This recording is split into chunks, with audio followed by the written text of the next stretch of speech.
It says again. What? Okay. Where is Leslie? I didn't think I got Leslie. I mean, Laurie. Laurie. Laurie Dupar, right? Mm-hmm. Okay. I'm going to spotlight her, and then I'm going to unspotlight myself so you guys can get started. So I can do all these questions. All right? Laurie is pending. What does that mean? Oh, she's there. She's not pending anymore. Yay! Oh, there she is.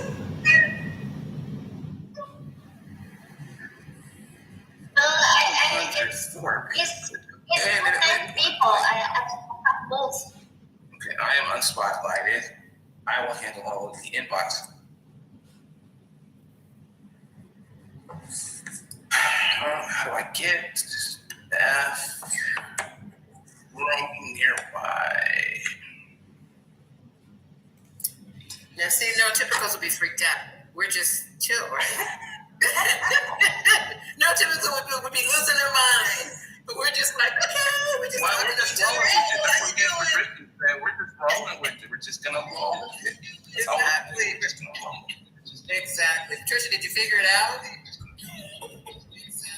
Yes, I was just going on YouTube to make sure it was streaming. It is. Yes, I was going and you figured it out. Figured it out. So smart. So smart. We're so smart. If I had known there were going to be this many people, I would have fixed my show or something. Gosh. Well, on the upside, the recording is only audio. They can't see you, so. Okay. Well, are we supposed to see the questions in the inbox? I see nothing in the inbox. Am I doing something wrong? So I just rushed over and changed for nothing. I thought everyone was Well, everyone here can see you, but not on the recording, the streaming. We can see you. Patricia, where is it being live streamed? It's on YouTube. On what channel though? It's my podcast, Motherhood and ADHD. Yeah. So I can put it in my group. Yes. Emmanuel, like spotlighted? No, look at myself. She is telling me,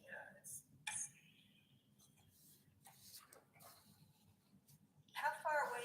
If you are in orange, you are spotlighted. I don't see orange around me. What is your name? English. Okay, English, I got you. Just give me 1 second. Thank you, honey. Pretty sure. You're welcome. Yeah. Emmanuel, can you check on my notes? I don't see that either. This is Sudhita. I see you. See the hands. I don't get the hands. Hey, Chris, how are you?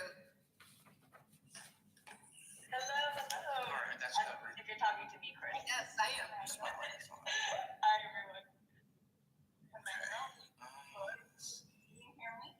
2 more messages. Is that everyone? Are we good? Yeah, that's everybody. Is there a way for me to see everybody on the screen? Laurie wants to see if you can see her. Laurie, say something. You can do grid view. Can you hear me now? Yes, I can hear you. Yes. Okay. I'm trying to get up to where you guys are, and my little avatar is just sitting in that little chair.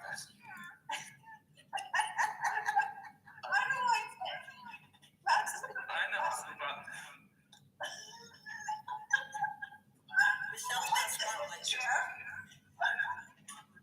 I don't think I'm spotlighted. You're not, but it's telling me, yeah.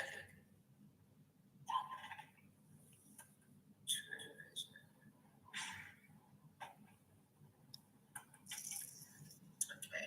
I need that, Jaylyn, there's information about Jaylyn in your email from Dwayne. Is that for me? About what? I need that, yeah. There's an email about Jaylyn in an email from Dwayne tonight, so you might want to check that. Let me mute my stuff because maybe I'm causing the echo. No, you're not. It's not you. Okay.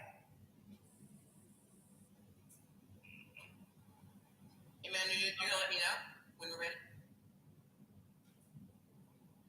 Can you see me yet? This is Laurie.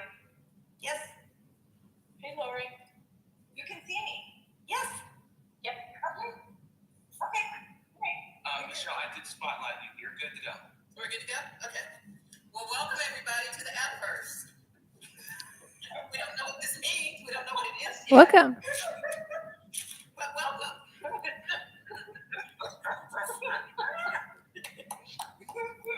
So, Michelle, for somebody who never played, so someone say they only see my avatar, so I'm gonna have to talk to my avatar. But for somebody who never played any video games, I'm putting a little bit of fun here, but I still can't get my image up there, my camera. We can see you, Laurie, and at least behind you on the white door, so we see you. Oh, good. Yay. Okay. I love it. I love it. So we're here to celebrate. We're here to celebrate tonight. Yeah. Woo, woo, woo. This is a celebration. So everybody hit the F key on your screen.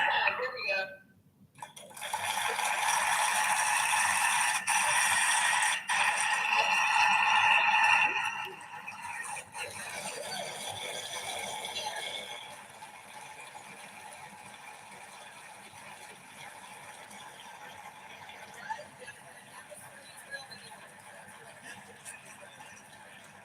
We're going to celebrate our ADHD Trailblazers tonight. They've been doing this for 30 years. Okay, before they thought that adults could even get ADHD, they've been doing this. And I want to give a shout out to Supernus Pharmaceuticals for helping to sponsor this town hall. They enabled this. So we're here to get a pulse on the state of women at ADHD. Why? Because the current treatment is based on little boys. There's not a lot of research. What is it? What's it all about? And so when I went looking, I've been looking for a while, I discovered I had ADHD at 42. I think it was 42 years old. My first client told me I had ADHD. That's how I find out. And when he said it, I thought to myself, what did I do that made him think that I had ADHD? All right, I don't know what that was. His name is John Assaraf. He was my first client. Some of you might know who he is. He's pretty well known in the he runs a program called NeuroGym. And so after I worked with him on his book, I got another client friend called me up, hey, can you do this? I can't do it. I said, sure, I'll do it. What's the name of the book? Healing Anxiety and Depression by this guy named Dr. Daniel Amen. And I realized, okay, somebody's trying to tell me something. Because then I realized I went to his site and I took the test and I realized, oh my gosh, yes, I may have this thing. And so that began my journey. And so, I wound up at ADDA to my granddaughter. She got a scholarship from Evelyn Green, who was another trailblazer. And so I got involved that way. And so I want to say that, hey, we're smart. We can figure this out. We're going to have to do this ourselves. And the next thing I do, here's this State of Women in ADHD town hall, because that's what we do. We kind of just take control and we start to do things. And so it's not the last of these events. We're going to do a series of these types of events, roundtables or town halls, just to stay connected and to get us all connected in a community. So stay tuned for that. And I wanted to read something that came from Linda Roggli today, because we were talking about the town hall that we're going to do and how much we have done over the last, 30 years. It's a long time. I mean, some of us are not even 30. I know I'm not 30. But anyway, it just was, she had a really good, I gave her the questions, and then she actually responded, and I loved her response.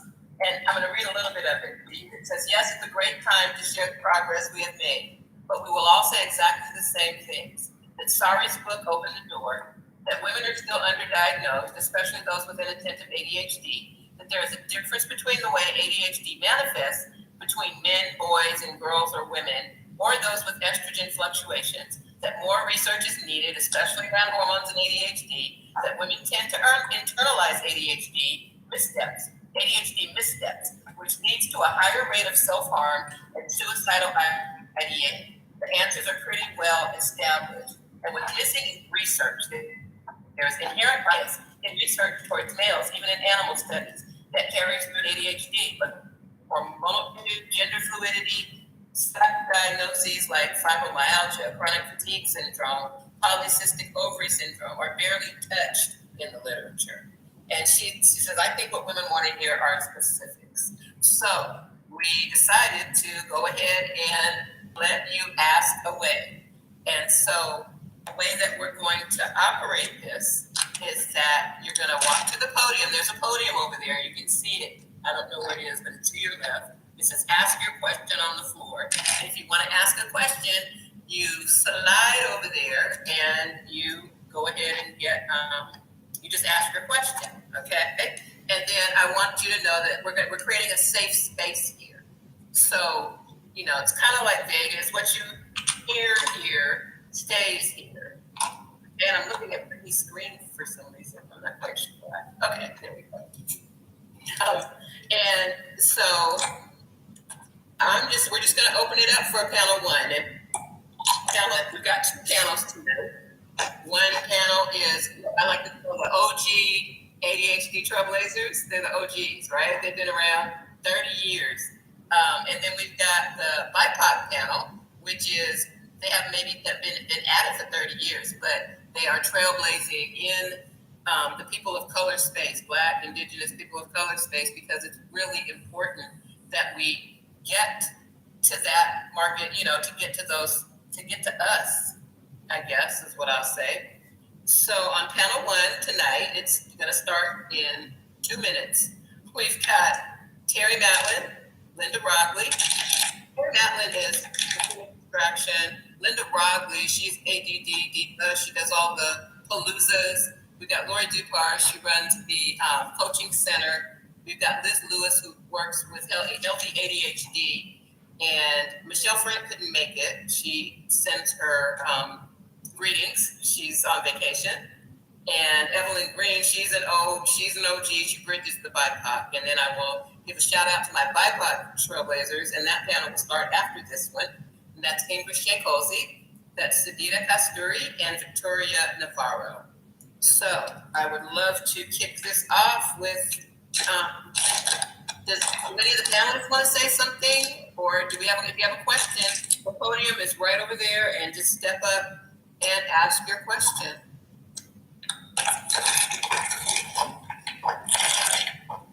I hear somebody sounds like. Michelle, I didn't know you were going to read all of it today because that's not all the research that's missing. There's a lot more research. I was just doing that to send you an email, but I do want to say a couple words about what you talked about. Yeah, I do want to say one thing, in that it is true, because Sarah Sullivan's book, Women in ADHD, kicked this off in 1990, 95, 97, something in that vicinity. Yeah, 95, that's exactly right, which is around the time that Ned Hallowell's book came out, Driven to Distraction, when finally we realized adults could have this as well. But I do want to give us some acknowledgement for the fact that we have come so far, and especially a shout out to Dr. Steve Henshaw, who has done the only longitudinal study on girls with ADHD. He started with them when they were just in primary school, and now they're in their late 20s. And he's the one that did the research that shows that there's much, much higher percentage of girls and women with ADHD who do self-harm, like cutting and burning, and also suicide is also higher in our population. But the good news is that we do have this. You know, we've evolved to create this. And there are the paloozas, and there are Terry Matlen's, all kinds of programs that she does. There are things out there. So there is more support than there used to be, because when I was diagnosed in 97, it was like I wanted to talk to somebody else about ADHD, and there was no one to talk to. At least I thought there wasn't. But chances are good. I knew a lot of people with ADHD, they just didn't know it. Right, that's the thing. They don't know it. Exactly. All right, that's all. I just wanted to put this out there because there's so much to say, but I just wanted to at least start us off with something. Okay. I see Teresa's at the podium. Hey, everybody. Hey. Hey, I think Linda started going into part of what I was going to ask. I live in a city, small city. I live in a city where there are two universities, as well as a biomedical research center and a big medical industry. And so I guess my follow-up to that is what you mentioned was, what do we need to do to ask for, right, and to get more research going?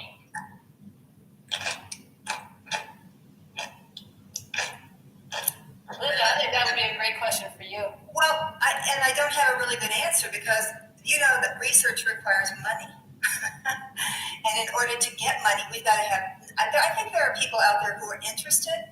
I don't know if a lot of you know about Dr. Sander Kooi in the Netherlands, but she published this year the first ever study that she calls it mood cycles, which is about our monthly cycles and how our moods go up and down and how estrogen affects it, et cetera, et cetera. But what we've done for a long time, like Dr. Patricia Sung, who's now retired, bless her heart, pulled information about regular women, and regular meaning non-ADHD women, but could be some ADHD women, from that and from her own expertise and from her clinical experience, and pushed it together to make some research. But what I really want, and I know that we have people out there that are excited to do this, is I want specific research. Let's check estrogen levels and see what kind of mood goes with that. And just so you know, what I was going to say about Dr. Sandra Kooi is that when I met her a few years ago, because I told her that my program was ADDA, and she said, oh my gosh, that's what we call our people, our women in the Netherlands, which had nothing to do with divas. It was just an initial, it was like what am I trying to say, an acronym for what they do. But she actually was inviting me to help her do crowdsource funding. That's how she was going to get it done. And she needed hundreds of thousands of dollars to do this study. She couldn't get the government of the Netherlands to pay for it. I'm not sure how she got this particular study funded, but I just need to say that we need a lot of money. And in order to get a lot of money, where do we generally get that? Universities, unfortunately pharmaceutical companies, and that skews those results in my opinion. So we need pure research foundations with pure research that are especially devoted to women and girls issues and non-binary.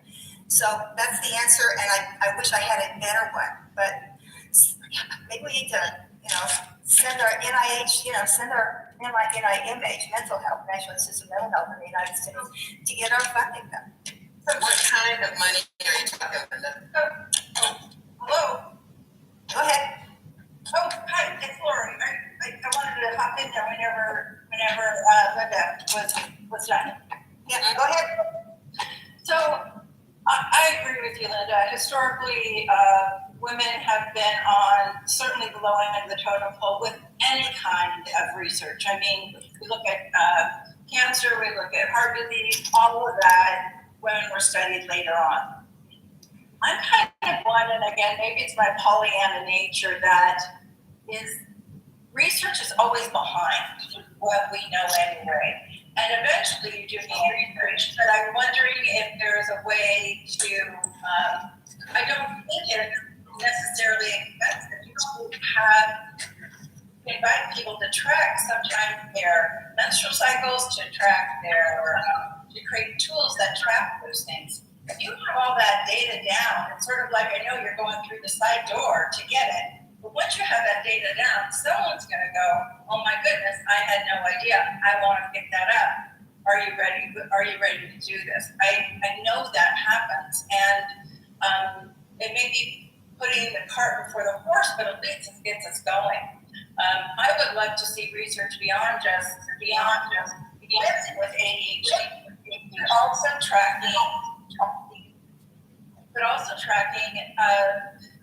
girls in their menses. I mean, we know that the reason that women have challenges with ADHD is because of that change in estrogen.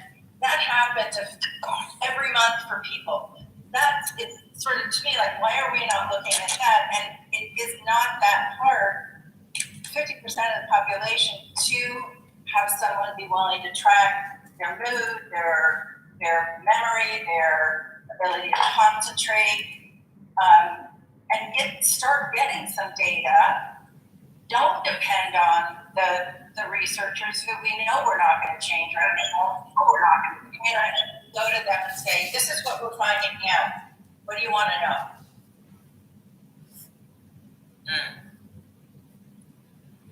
I'm a scientist, I'm by nature. It's not easy to say, wait for research to come out, and then I know that's what needs to happen.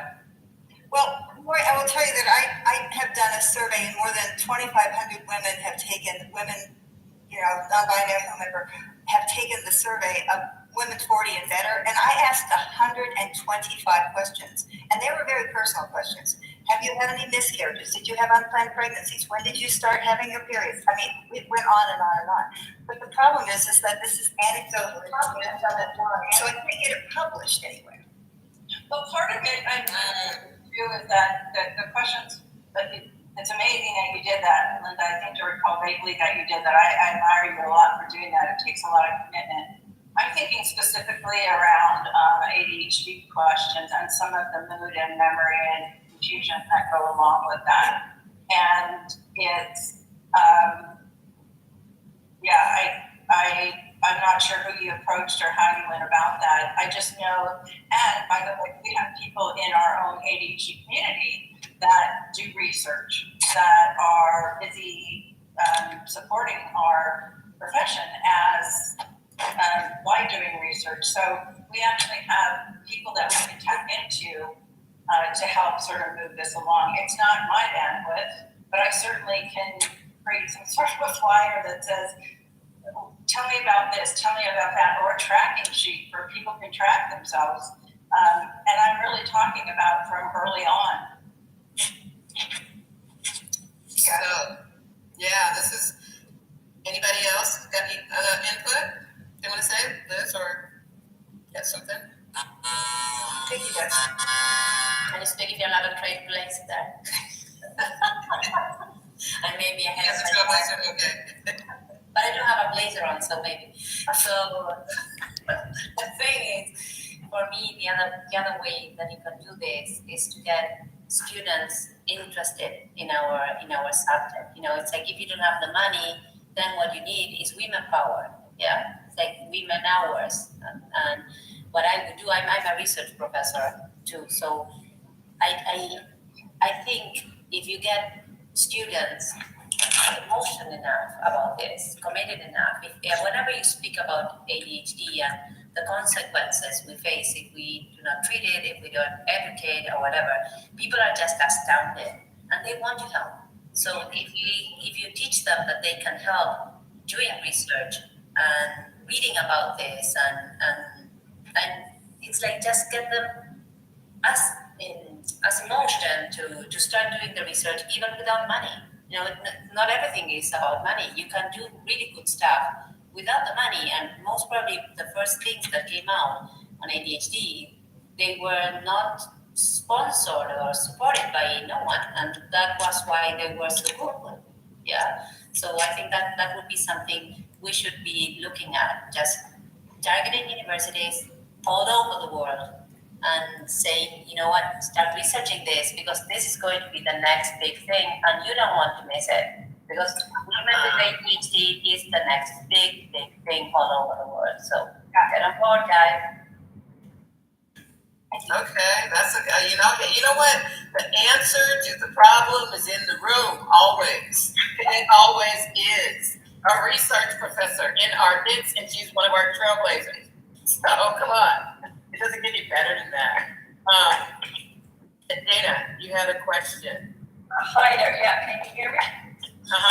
Okay, good. Following on that, I want to say thank you to the panel. I don't know all of you, but I was diagnosed about a year and a half ago at the age of 59.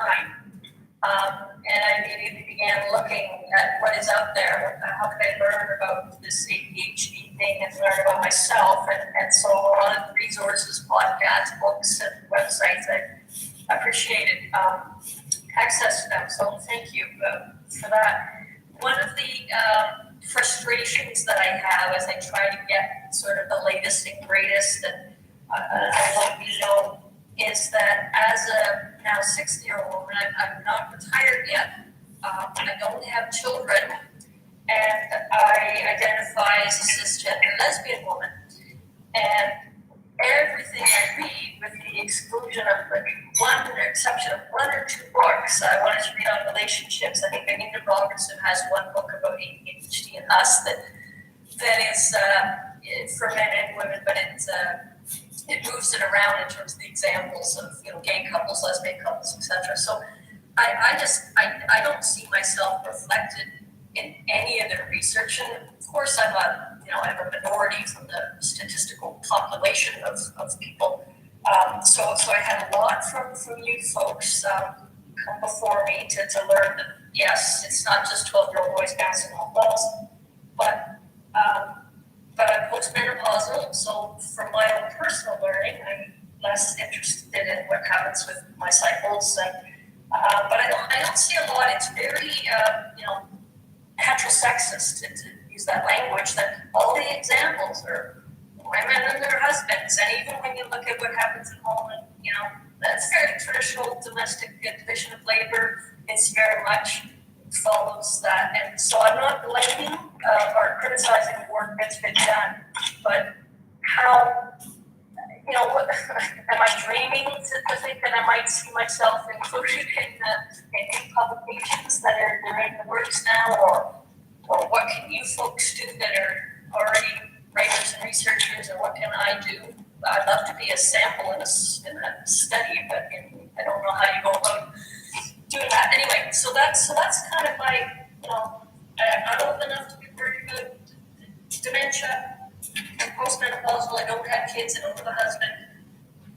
And if everybody can mute themselves if you're not speaking, besides the Yeah, so I guess that's it. I sort of thrown in. So thank you, Linda, for using the term non-binary here, but it's beyond just non-binary. It's heterosexual assumptions that society at large has held. So it's not a movie thing. I got it. I was just trying to be brief. I apologize.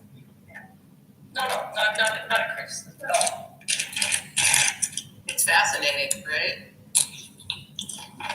We've got lots of all the generations are represented here. Like we've got boomers, we've got Gen X, we've got Xennials, we've got millennials, we got Gen Zers. I think that we can figure this out. We can figure this out. And Linda, let's also talk for just a moment. Let's move away from research and talk about the dearth of support among the professional community, because I talked to many women who say that they go to a doctor, they've been diagnosed with depression, they go to a doctor and one of them says, oh, you have ADHD, and they go to a different doctor, perhaps they move or something, and the next one says, you don't have ADHD, or ADHD is missed so often. So I'd love to have a conversation about that, and not just me. If I can pop in here, this is Terry. I think that I get a lot of emails like you do and most of the panel, and that's probably the number one question I get is I can't find a clinician who understands ADHD and misdiagnosed, or they catch the depression but not the ADHD. Maybe I have both. What do I do? What do I do? And even a lot of professionals who do.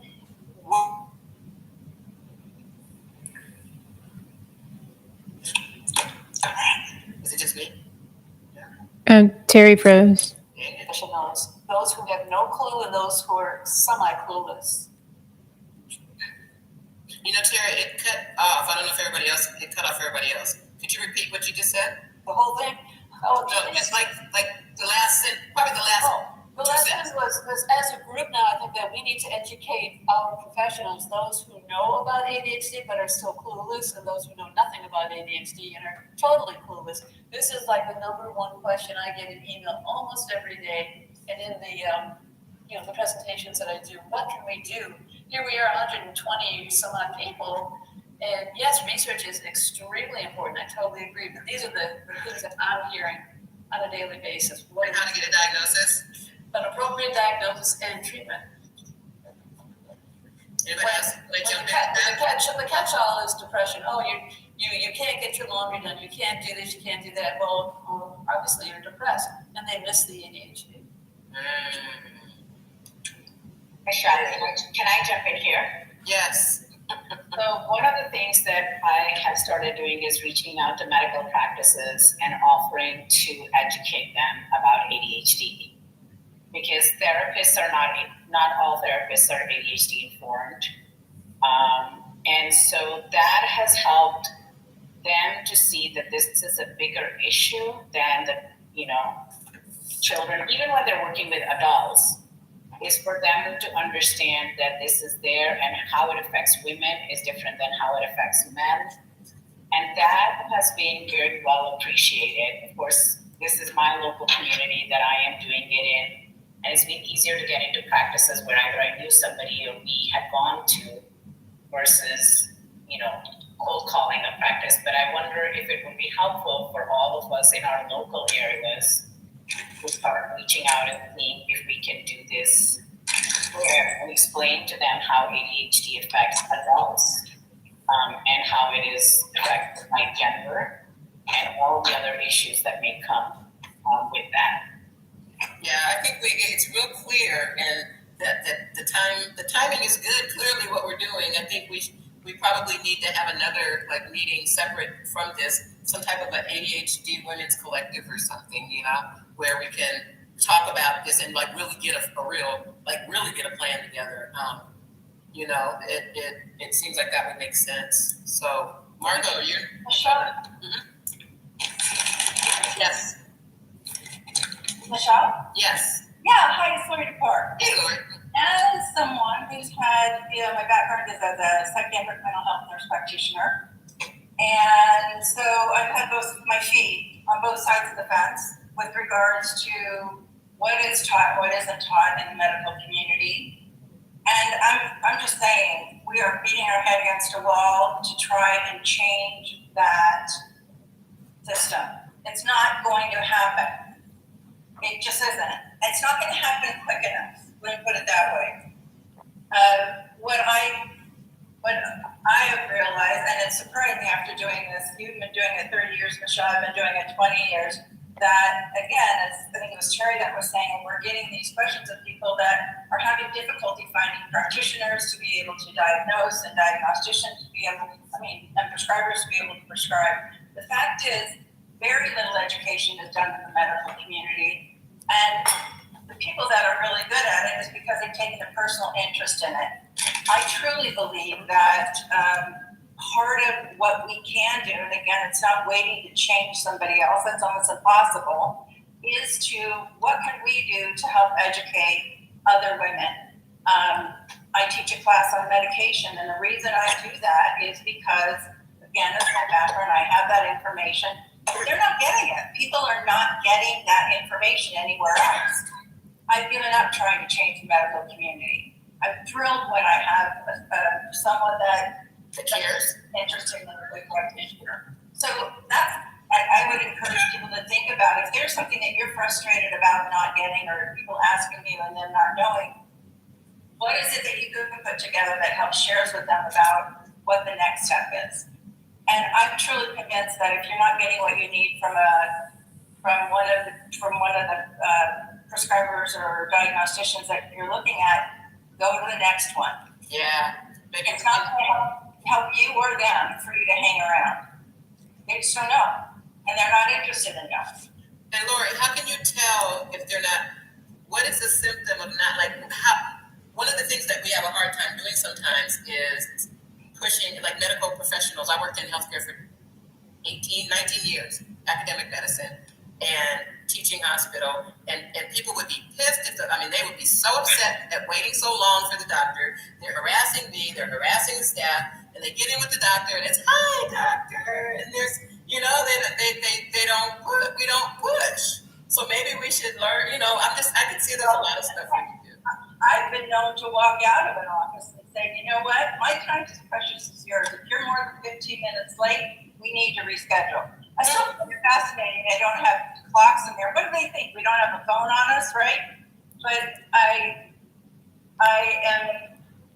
think we feel very desperate to have someone. So we're going to maybe change and if we're nice, maybe that's going to do it. The fact is that the doctors I don't want to say doctors because other people can and diagnose ADHD have been taught a different language to listen for. And we're walking in there saying, I can't get my laundry done. I can't get to work on time. I'm forgetting to pick up my kids at work. That's not translating to them as I'm forgetful, I'm distracted, I'm, all of that. It's not. So another thing that I do is I'm like, how to speak, the medical profession, or the words that the doctor's going to hear. It's not putting words in people's mouths, but it's saying they're just not listening for that. And to change that model, it's not going to happen. 20 years, not going to happen. Yeah, I actually worked for the chief academic officer who was over the medical students. And that's when I figured out this is never going to change. And I left the healthcare industry and went to tech. Michelle, can I say something?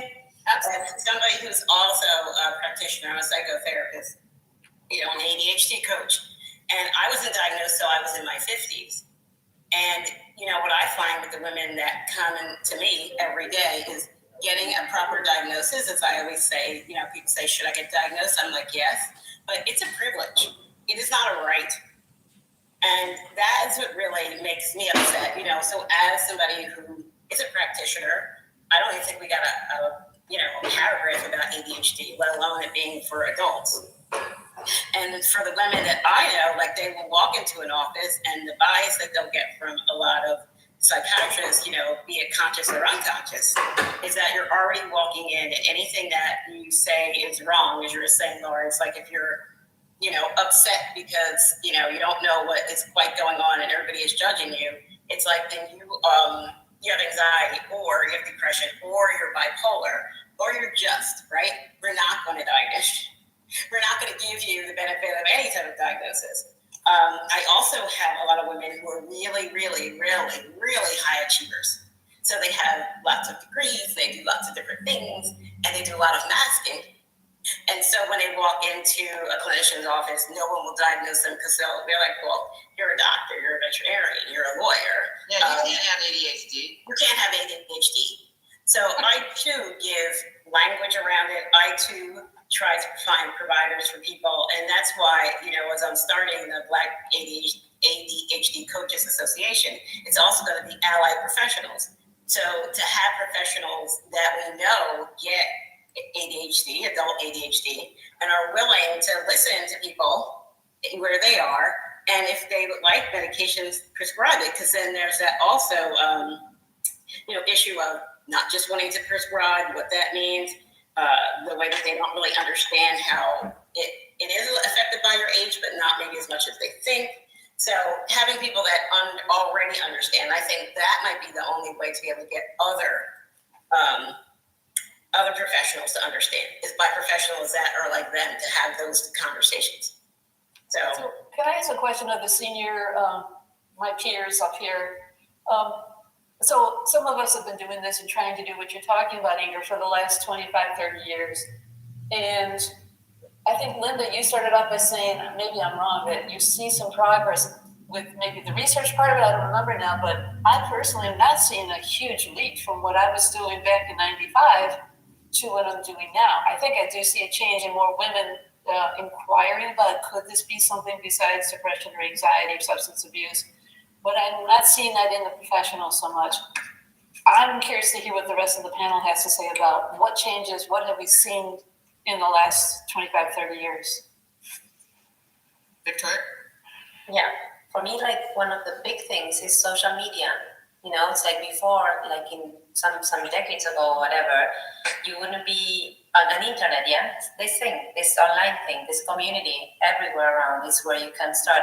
For me, it where change really starts. Yeah, it's like you can either wait for things to come up from the top of the pyramid down, or you can just work on the basis and go up. Yeah, it will take us some time, but at least now you can have access to almost everything, and you can speak about everything. And so if you get women educated, you can request what you need. You can do it even here in Argentina. So if you can do it here, you can do it everywhere. It's like you can actually now you can tell doctors you are wrong. you don't know about this. And I know about it because I read about it, I educated myself about it, and you are not going to be telling me that it's not ADHD. You cannot say that anymore to me because I know it is. And I know it is because, I don't know, Roggli told me that it is, yeah? When it's like, I can because it's like, I can do it now because it's like we are able to use this that we are using to put all the information out so everyone else can have access to it. I think that's a big one. I think that will be a change. Absolutely. And I just want to follow up. I put this in chat. When Terry said there's not been much progress, the ratio of boys to girls that were diagnosed was 10 to 1 20 years ago. Now it is 3 to 1. So more and more girls are being diagnosed. When you get to adult level, it's even Steven. There's one woman to every man, or one adult person. I'm not going to go into all the gender issues because I'll forget somebody. But you hear my point here is that we really and truly have made some progress, and mostly it's women who come saying something's wrong. So I think you're absolutely right, Vicki, that there's more awareness out there at least, and even having. I know medication's a touchy subject, but even having advertisements for ADHD medication makes a difference. And we all know that a lot of women are diagnosed with ADHD, or a lot of moms are diagnosed with ADHD when their children are diagnosed. Mm-hmm. So even that kind of filters down. So I agree, Terry, we got a long way to go. But baby, Virginia Slims, we've come a long way. That's what I said. We've come a long way, baby. So here's, let me get back to why I brought this up. So one of my groups, I run a lot of different groups, but one of the groups I have on Facebook. Amira, I see you. We see you. We're going to get you your question, okay? One of the groups I run on Facebook is a free support group specifically for women people who identify as women. I have 36,000 women in this group. And that group has been running for about 20 some odd years. And I hear the same thing. My doctor doesn't understand. I don't know what medication to take. Why is this happening to me? And it's like, it's very frustrating for me, who's trying to get the education out there to the women, like we're all trying to do, and we're doing that here tonight, and then hearing the same questions over and over and over. So, Linda, I agree with you that the stats are changing, that more women are being identified, but why am I still getting the same? Oh, I am too. I think we all are. And it is really frustrating when you hear the same questions over and over and over. But that just means that the information hasn't seeped into that corner of their universe, right? So I wonder if we can use some of these groups that you run groups, and a lot of us run groups. What can we do to this huge amount of women who are searching for help, who are understanding it and sharing it within their group, but we're not getting it out further than that? Yeah. Well, I think that's why we're doing this, because so that we can all be in the same room at the same time, and actually, because when would we all be able to get together, all of us in one place, in one space, to even talk about it? I think that's what's exciting about this. We actually made time to do this, and that's how we do it. I think that's how it's going to get done. We have Amira, though. Amira has a question.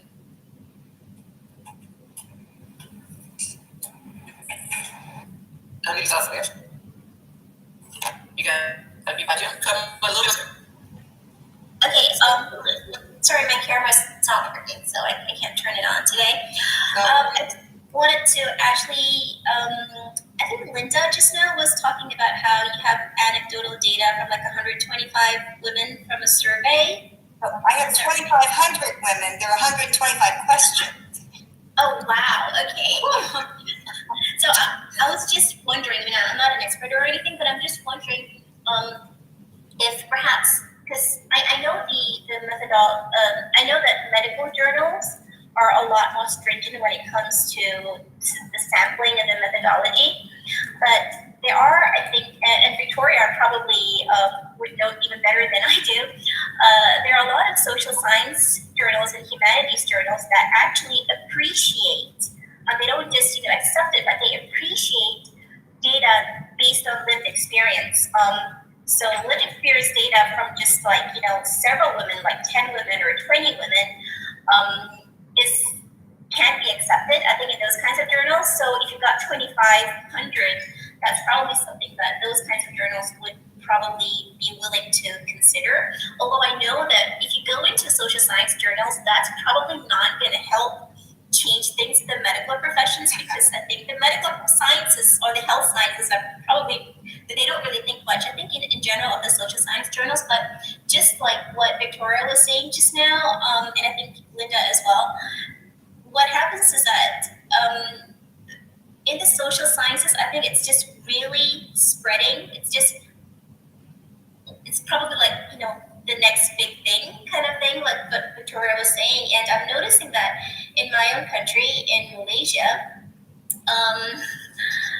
prior to COVID, there was prior to 2018 or so, there was just no resources for ADHD.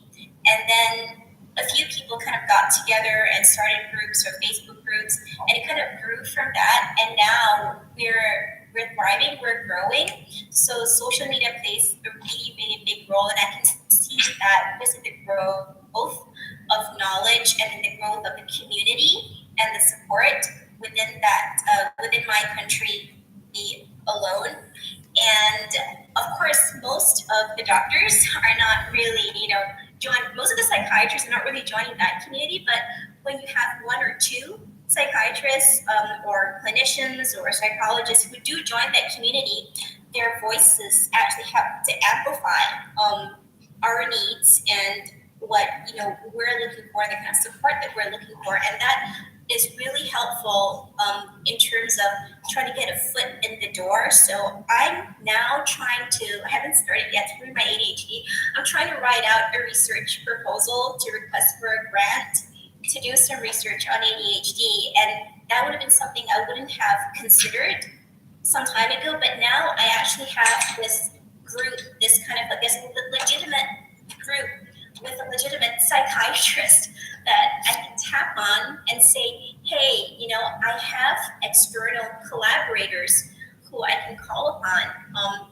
And just by doing that, I think my proposal, when it gets done, finally, whether or not I get it is another story, but it would be considered, it wouldn't be just dismissed. So yeah, I just wanted to share about that. Just one other thing I wanted to share also about students.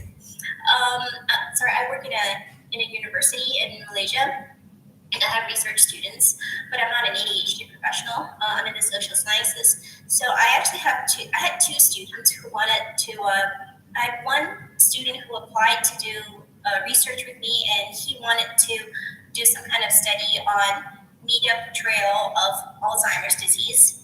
And I had another student who wanted to look at the impact of apps or social media and how it helps people with mental illness or depression. And these aren't my areas of expertise, but I did ask them, would they consider doing a similar study, but looking at the ADHD population. And they were open to it. I mean, it's not something that, we can't force people to do research that wouldn't be ethical, and it wouldn't work anyway if they're not interested, but they were open to it. I gave them resources about ADHD to read, and they found it fascinating. And now they're actually quite open to switching their population to looking at the ADHD population. So yeah, I just wanted to share about that. Thank you so much. Okay. And then there's Lisa in Ohio after Amira. Before Lisa steps up, we have some audience questions whenever we're ready. Okay, good. Do you want me to go or Lisa? No, you go ahead, because I think you probably had the questions before. Okay, so Something very quickly, Michelle. Go ahead. Yeah, we are actually meeting with Amira on Thursday to get all this thing with the students going on. So that's what I meant. It's like, it is happening. It is happening sooner than later. Awesome. Give me a chance, I'd like to hop in too, so just saying. Answer Carrie's question. I didn't hear the answer.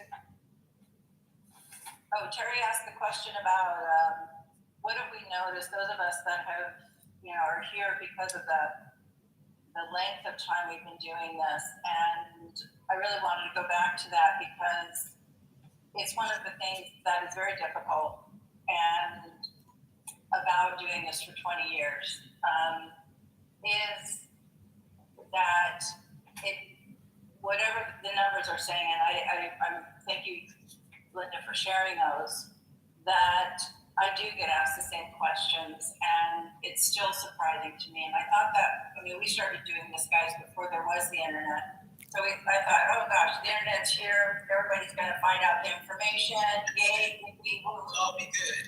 That didn't change anything. Then we think, okay, well, social media's here, so gosh darn, that's going to get the message out. Yeah. That doesn't seem to have changed it either. But I just kind of wanted to echo what you were saying, because I think when we've spent so much of our lives, so Linda and Liz and Terry and myself doing this, it can be a bit disheartening to see a little change is not enough when we realize how many other women are struggling with this and not knowing this, and young girls and older women who are struggling with this. One of the things that I noticed that I have started to do in our training program, because it's just something that doesn't have anything to do with somebody doing research that one day or waiting years to get that and then hoping somebody pays attention, is I truly encourage my students to talk about this. We can do this today. Are we talking about ADHD and sharing with people about what we know if they're wanting to know about it? I think that's one of the things that why ADHD has stayed in the closet so long for not only for women, but also, for the entire population. We need to get comfortable talking about this, and then that other person is going to feel comfortable talking to us about it. I believe that that's a huge key that we can do every day to make a difference in the awareness of ADHD. Absolutely. And I think one of the ways around that is, from what I'm hearing a lot over the years, is the sense of shame that so many, if not most women, are experiencing, and then they don't want to share their difficulties, their diagnosis, if they're lucky to get an accurate one, with other people, let alone the professionals. And I think the professionals, for the most part, don't understand that piece of it. Right. And if we do, Linda, Terry, we're comfortable with it. We've been talking about this forever. We know we get the deer in the headlights look, right? We know that people step back thinking they're going to catch it from us, right? Those kind of things. I'm saying, we know this, and yet when we're always meeting people with ADHD, right? The world's full of them. Yeah. We talk about it in a comfortable way. That shame of that person hearing us, not being ashamed of it, allows them to maybe share a little bit. I really believe that is a huge piece of this. We're relying on these big things to make the change, like it's going to trickle down to all the people that are impacted by ADHD. I'm not saying it's necessarily grassroots, but just talking to other people who, when you mentioned you're an ADHD coach or you work in the ADHD industry, and they say, oh my gosh, I have ADHD. All of us have had multiple times that that's happened. Talk about it with them if they want to.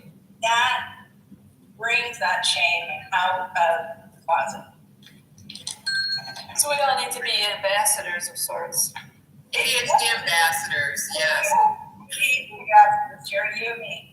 But I will say, on the flip side, for many people of color, this is a safety issue, right? Some people cannot walk and just decide they're just going to, disclose that they have ADHD.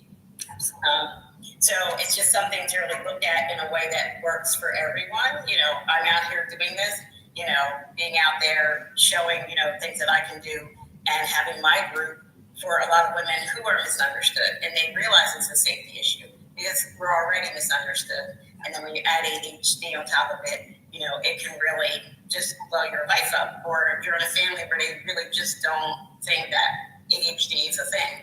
So, I just say, you have to think about it and tread lightly and have small conversations sometimes that might lead to bigger conversations, because some of the safety concerns that I see on a daily basis just doesn't allow for that to be a blanket statement.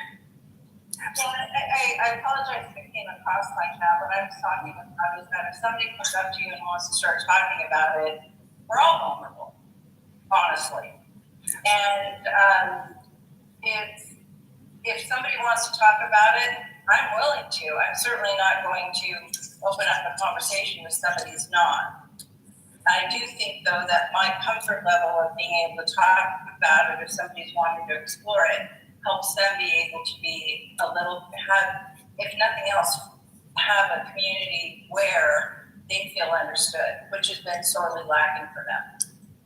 That's why we all have communities, right? All of us here. Everybody makes their own community. Yeah. Now, Patricia had some questions, and then we've got Lisa in Ohio, and then I'm going to say, well, I can get this in. It's 6:31. We started a little late. We'll go a little bit, like 10 more minutes with this, and then we'll flip side to the BIPOC panel. But it sounds like everybody's just jumping in, so we can keep it like this. If you guys have time, if you have to leave, I understand. I really want to honor you and appreciate you. And Liz, you've been very quiet. Liz, she's been so quiet. Okay, to stick sort of in the same theme, is the women are asking, what specifically can we share, both with professionals and with others, in order to spread awareness? Like, can we give some specific examples that people can use? Yeah, because it's like what Laurie, you were saying, like the examples. Yeah, for me the big one is I cannot do my laundry. I forget to wash my hair. I don't know, I go to work and I forgot my charger. So I got my computer, but then I can't plug in anywhere. So what's the use of taking my computer? Or I forget my computer and then I think someone stole it or whatever. Yeah, and I get into these panic things. And so all for me, it's like, make it real, you know? And I get, Laurie, what you're saying is, as more comfortable as we get with everything, you know, it's like how big ADHD is, this gigantic octopus that gets all over our life, and you start sharing those small parts, and it's like, Linda, when I got to your Let's Get Organized, and I realized I was not like the only hoarder / I don't even know what to do with whatever, and everyone was celebrating my, you know what, you got like that centimeter here in the floor, that's great, woman. It's like, really? Can I get celebrated for this? I mean, sharing our lives. That's what I would say, you know? And that's why I like social media, and everyone is sharing all these perfect lives that I feel like just annoying. So what about just sharing who we are and let other people say, well, I can relate to that. So if that means that I have ADHD, and it's like, yeah, most probably, girl, and I'm not a doctor or whatever, but if I can, and I like saying that I'm not a psych or whatever, I'm not a psychologist, and I know all those things, so no one can take those degrees from me. So yeah, in my way, you might. So just explore it. You don't waste anything exploring it. And at the very least, you will not feel so bad. Yeah. Because forgetting your children at school, even if you're an amazing mom, and it's like you came back from work and you're having a cup of tea, and it's like, where are they? Oh, and you start rushing off because you forgot them, yeah? And there's one over there, and it's like, Mom, where were you? And it's like, I just came very late from work. And it's like, no, that's not me, you know? And so I have friends that exactly the same thing happened to them, and I was rushing to school. It's like, where are you? Did you pick your kids up? Yeah, just pick mine, please. And it's like, where are you? I forgot them. Those things, you know, it creates it, and I think it's even more than a community. It's sisterhood, you know. It's like, this happens to you because you're a woman and you're a mother and you are picking them up. Yeah, that's why you forgot them. You know, years ago, and even now, the pharmaceuticals would publish these little pamphlets and stick them in the doctor's offices. And it wouldn't it be great if we could do that just for women without, you know, having to rely on the pharmaceutical, but have someone to donate money, and then all these people that we run into as clinicians, as people with ADHD themselves, and just, you know, you go to your doctor, you drop it off and then put it on the desk, or ask the receptionist, can you give this to the doctor? Maybe the doctor will learn something. I'd like to ask all of you, because this is my experience, I don't think I know of any neurologists that understand ADHD in adults. Neurologists. Mm-hmm. I see you, Lisa. I see you. We see. So So what's your question? You know what, Terry? Thank you. This is so refreshing. We're going to do this again, everybody. Don't worry. We really are. We're going to do a series of roundtables, where we do this. We have this discussion like this. So Lisa has a question in Ohio. Lisa in Ohio. You're muted, Lisa. Oh, okay. Thank you for being patient. I'm sorry. It's 9:30. Yes, I know. But so I keep hearing, we need this information. We need to get information out to people. I think we need to have one clearinghouse because it's like I can go to the, Women Palooza and I can look at their videos, or I can go to ADDA and I can look at their webinar series, or I can go to, Attitude Magazine and I can look them up, or I can go to Amazon and look up books. It goes on and on. And on and on. But that isn't helpful for ADD people. I think what I would like to see is sort of a platform neutral or organization neutral clearinghouse that gives us one place. Here are books that, we have a small group of people who maybe just sort of vet them, make sure, they're decent, here are current researchers, here is, I wrote the one lady's down already, I fasted, Dr. Michelle Martel, in addition to the researcher in the Netherlands, here are people doing current research, here's some links to the free, I don't remember if it's Med Plus, because I know like a lot of the nationally sponsored research, those articles are free. And just have that clearinghouse so that not only can we send other women there, but if our physicians or psychiatrists are vaguely interested, don't make them do the research because they're not going to do it. Just say, check out this website, and if they have a little bit of interest, maybe they'll look at it. But then they can do what they want. And I can give you my name. I would be willing to work on that. I'm interested in that. I'm interested. Yeah, I'm interested too. Yeah. So I can send my name and email to you. Put your name in the chat. Actually email me, michelle.price@add.org. Michelle.price. Okay. Michelle.price@add.org. And we're going to actually, we're going to get, we have a list. If you signed up, you RSVP'd to this, then we have your name. And if you didn't, we'll send out an email to get everybody's information. I just wanted to throw that out there, and I try not to stir up ideas without being willing to, work on it. Yeah, we're all good at that, aren't we? Yeah. So I wanted to throw that in before I was going to bed. So thank you so much. This is wonderful. I thank you and respect and honor you for all of your work. So thank you, and I think that's a great idea, Lisa. I love that idea. Clearinghouse all for women with ADHD. You'd think we would have had that by now. I'm surprised we don't. Think about it. That's why we're all together, because together is better. So I guess I'd like to wrap this session. If anybody has any more questions, something they want to say, we can start the next session where Shaye is going to kind of kick it off. Are we good? Do we have other questions? Do you guys want to hang out? You guys want to all hang out for the next panel? If you can, you can. If you can't, no problem. Patricia, you got more questions? The other one I have pending is about PMS and ADHD symptoms. Okay. And then specific resources that Sudhita had talked about in how to share with your community. They wanted some more specific examples from her. Okay, we can open with that for the next session. Oh, okay, the PMS and ADHD. Was there is it just about it, or was there a specific?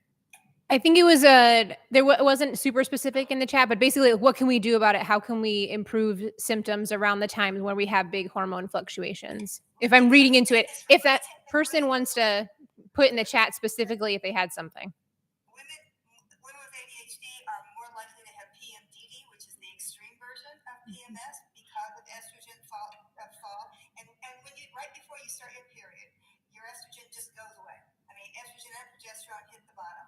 And that's exactly the time that your ADHD symptoms go through the roof. And so if you're taking medication, sometimes increasing medication will help a little bit. Paying attention to, I had irregular periods, so I couldn't predict at all. But if you have regular periods, you're going to be able to tell. So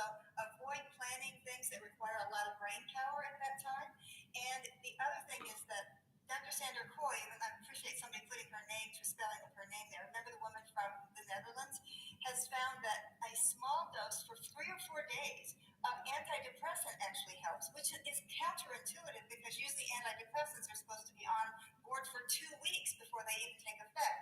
But she's had good luck with that. So I just wanted to mention that, but that's all I had to say. I just wanted to be clear. Wow. I had never, ever heard that. And I had the worst periods ever from the time I was 11 years old. I mean, the pain was just unbearable. Unbearable. Oh, I thought the sky was falling. I mean, I was going through. My daughters do too, even now. I would actually like to see, I know that you're right, it doesn't make sense that, and who knows if it's placebo, who knows, who doesn't know, maybe they've done that study, I don't know. But I would think, as you said, Linda, considering that the reason that so many women are diagnosed with ADHD in menopause is because of that drop in estrogen, and it's the same that happens every cycle we have in our menses. And I kind of wonder, why isn't there a few days a week, we use this as a tool, medication as a tool or something, take that during that particular time of our cycle and be done with it. I mean, it would make a huge difference. I remember praying that I would not have an exam. I didn't have that much control over my life, that my kids would somehow behave, 4 kids behaved during my right before my period. That was not going to happen. But I honestly think these are the kinds of things I would love to see us expand into, not just once you've been diagnosed and you're taking it every day, but how can we use this as a tool, even during that time, to help people, to help women who are having those extreme symptoms with their periods. Because I'm with you, I was there. And Laurie, another point for what we're talking about tonight is how many OBGYNs understand the hormonal changes. None. Because Dr. Pat Quinn, when she was, more with us, she would talk about what about hormone replacement. She found that helpful with her patients. Yeah. But we don't, let alone not understanding ADHD. What about the hormonal complications? Yeah. So I grew up, it's Terry, right? I grew up with a mother who was an OBGYN. Least supportive, empathetic man I knew about periods. I think he thought we were all making it up, honestly, until the day he died, I think we did. And yet, we know looking at this, that's exactly what's happening, and it helps to make sense of what we were experiencing. And why do our young women have to continue to do that when we know what works? Yeah, right. Absolutely. Yeah, I think that's why, 2 heads are better than one, and we got a whole bunch of heads in here today. So that is really, John, you had your hand up. Was that your question, or were you wanting to ask a question? I wanted to ask a question. I actually posted it in the chat too, but are there any? You're muted, John. I shouldn't be. Oh, I hear you. You're good. Oh, so they can hear me? Okay. Are there? You're still muted. I can't hear you. Other people can hear me. Okay, we go. I got you. Are there any research organizations or websites or just research people in general, other than Dr. Coy, that we can follow to see, to watch for the research as it develops? Yeah, there's Russell Barkley, Russ Ramsey. But for women, I mean, Dr. Evan Littman is fabulous. How do you spell that? Littman. Okay. She's the one who's done a lot of work with the intersection of trauma and ADHD, and that's a whole subject we haven't even touched yet. That's an important one too. That's a real important one. But there's a woman in England right now in London. She goes back and forth between several countries, but I had her on the Palooza this year, and she's specifically working with information and research about hormones and ADHD anyway. Who is that? What's her name? Her name is Sarah, and I'm sorry, I'll just have to. I have ADHD. I can't remember. And that's why we love you. And it's late. All right. We'll get it. I'll get it from her. So let's put a stop on. Let's put a pretend stop. And Inger, do you want to kind of say something? You want to have something that you might want to say to open up and kind of make a shift? And it looks like everybody's really interested. So if you guys want to stay and hang out, we'd love to have you, everybody. Yes, Stacey is here somewhere. Is she? Is she here? Yes. I didn't see her. Tell her, is she in this room? I think she's in this room. Okay. Oh, I see. She's ready to pipe in. So she's been figured out. Okay. So, but Patricia is here too, and she's still live streaming. So. Just want to be sure Stacey was here. Is she here? Oh, I don't know. She said she was getting ready. She'd give me a text. She gave me a text. So why don't the rest of us, why don't our other speakers turn our cameras off so we don't get confused and we don't step on you guys? So we can just listen in. And if you hear something, we would want to know. We actually want your input too. So, Stacey put ADHD. I just know that it's late and we want to. Yeah, we want to get started. I just know that she's been texting me saying, "I'm here," and I'm not the tech person to be able to help you at all. Okay. Yeah, she said, "I'm ready to pipe in. Tell her to text me, and she just needs to get over here. She just needs to I need to find her, and then Emmanuel, we need to highlight Stacey Machelle if she's in here. Stacey, you can hear me. So click on my name, and then it'll say like follow, and then something like follow, and you can follow. You'll end up in this room if you're not here. Okay. I hope that works. Click her name in the chat, right? Yes, in the chat. Her name in the chat. Click her name, or mine, or Victoria's, anybody, and that'll bring you here. We'll bring you here. So as we're getting started, at this portion. So first off, thank you for all of the people that are here, all the people that have come here, and for the Trailblazers that were here all the rest of this time. Michelle, with Stacey. Stacey, do you have your name? It's just Stacey. Stacey Machelle / ADHD is the new black is her name on her little character avatar Zelda guy. How you doing, Emmanuel? I'm good. What's the next one? It's the BIPOC ADHD coach now. No, I mean the next person I need the spotlight. Stacey. Stacey's here. I see her here. She's here. And then the other one? That's her. She has two first names, Stacey Machelle. Oh, that's her name. Okay. All good. We're good. Yeah. Because that's how you bring it, right? Stacey with two of the because that's how we do, right? Is always bringing it and being real with what's going on here with, BIPOC community and ADHD. So again, I want to thank everybody who's here watching and the previous panel that we kind of jumped in on because they weren't here first doing the work. And it's hard work, but it's work that we all love, right? It's our passion, and that's why we're here. And what happened for me is when I was at the 2019 conference, where I didn't even know they had an international ADHD conference, it was here in Philadelphia where I live.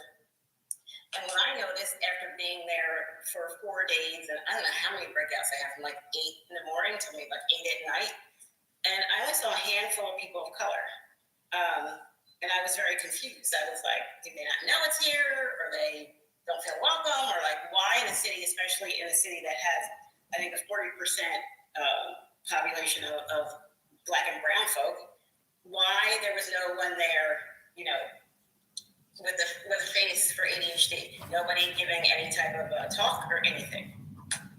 And when I started to ask around, nobody had an answer. So that's when I was like, oh, I guess I need to be an ADHD coach.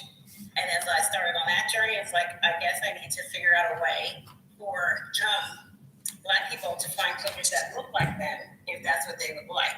Because every day, I get several messages about not being able to find a coach or a clinician that looks like them. Because there's just for some people a certain level of familiarity, or just a certain way that you would like to be seen, or not have to necessarily worry about having to explain some stuff. And to sometimes there's just like not a lot of cultural humility out there. Because I think it's just something that it feels like it's like, 20 years, but that's something that's actually pretty new, right? So, here we are with the second wave trying to bring these things to our communities. So with Sudhita and Victoria and Michelle and Stacey Machelle, we're here to talk about all of this. So I don't know, Michelle, do you have questions you want to do first? I have a couple of questions. If everybody could mute if they're not talking, that would be helpful. So that, we got people that got sensory issues. We have so many issues. What do you think we need to do to actually make it, to increase awareness of this and maybe decrease stigma so that our people will actually pay attention, will actually open up and because we have a lot of issues with stigma and the mental health stuff and, she's dingy, she ADHD, you know what I mean? Like, what do you think it would take to change that, to make a difference? Yeah, I'll start. Well, it is very interesting, and we were talking earlier about talking about it. And I mentioned that it is a safety concern at some levels. But I do feel talking about it, and first finding a community of people for you at first to talk about it, because sometimes we do feel like it's unsafe to talk about it in different places. And sometimes we aren't sure what to do with it. There is so much masking because, we are afraid to be able to just be ourselves. So when you're walking out there, a lot of times just with a heightened sense of that there's something's always wrong. Somebody's always looking at it that way. As a mother, my nervous system's on a million because I have a Black son with ADHD, and what that can mean for him. So when I'm walking around with all those different things, it's really a safety concern to kind of be like, yes, what people think about what ADHD is compared to maybe what it is, that I might not be taken seriously, or something might happen to me, or something might happen to my child.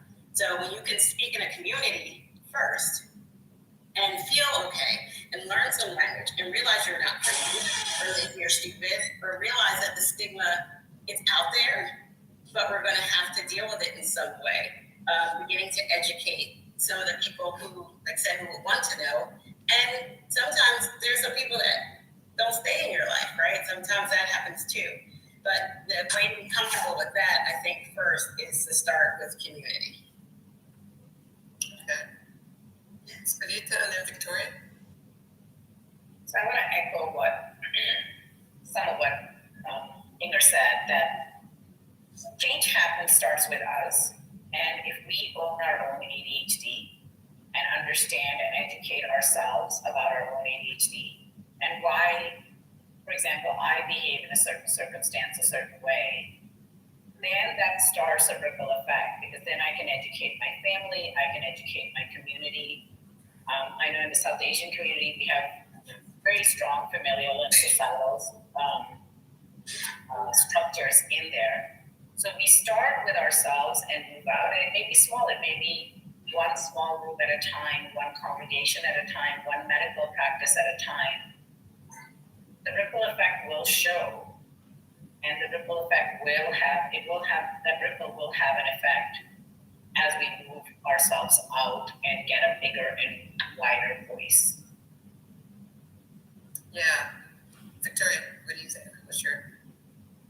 The other thing for me, advocacy, personal advocacy is everything.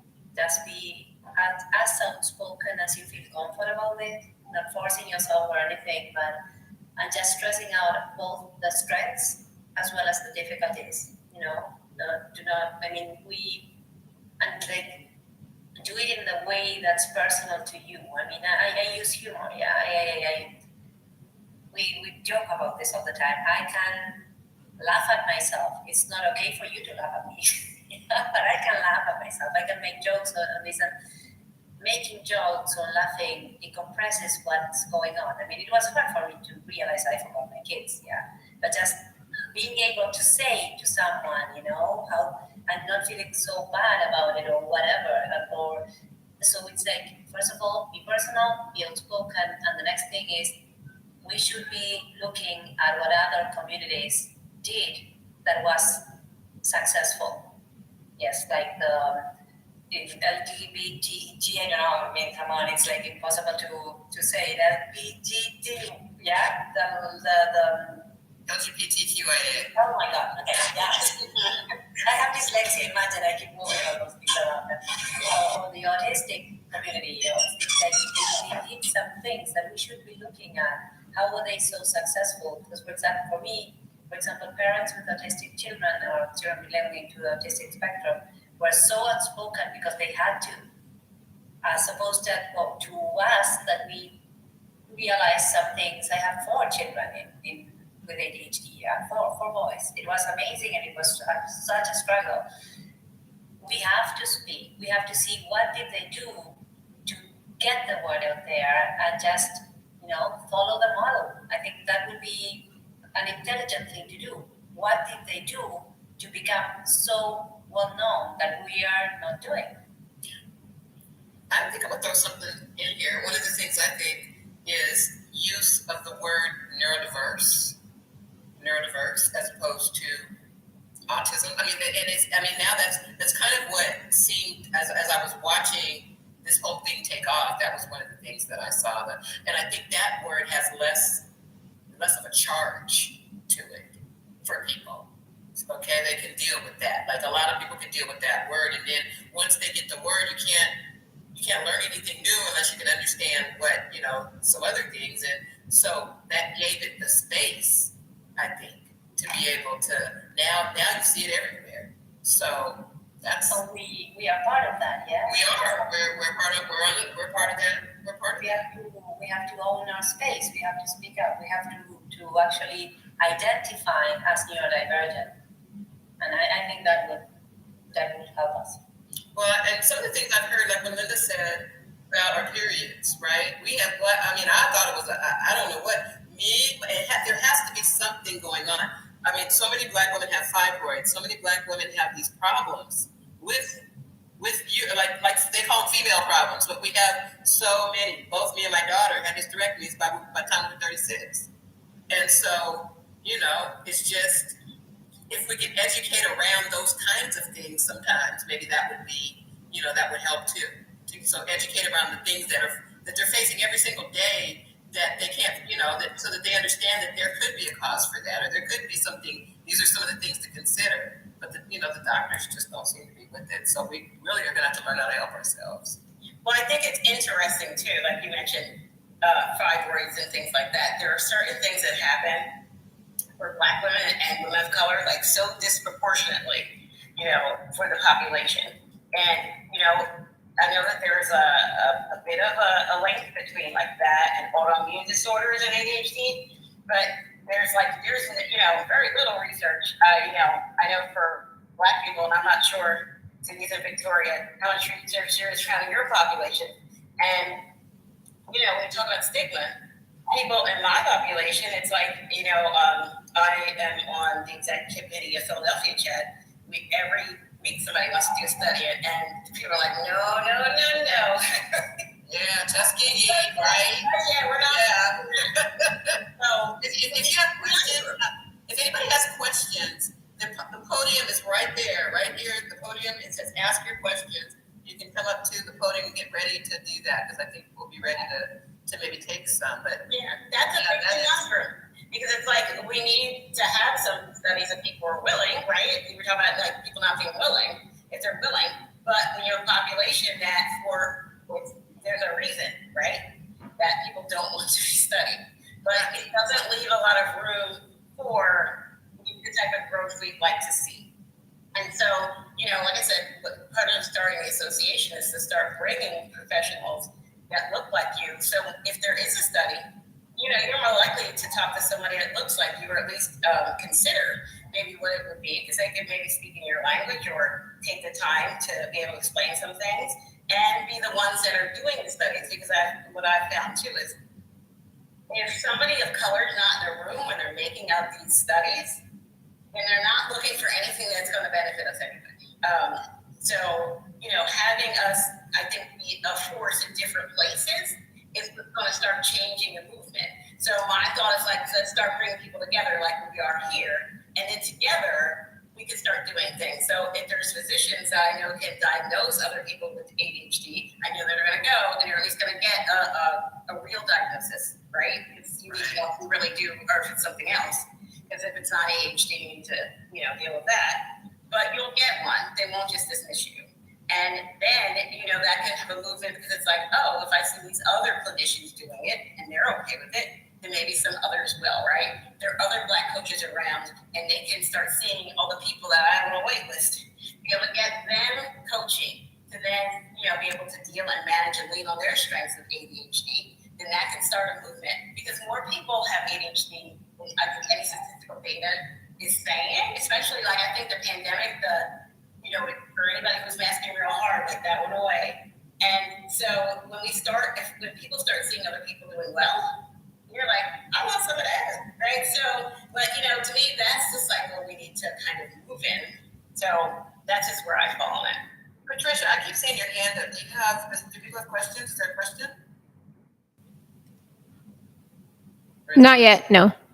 Okay, got it. I just want to make sure. Again, if you guys have questions, come to the podium, ask your question.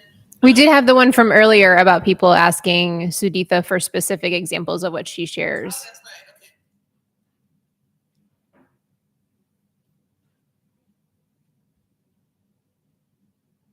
There it is. There you go. Nope. Yes. Here you are again. There you go. Now.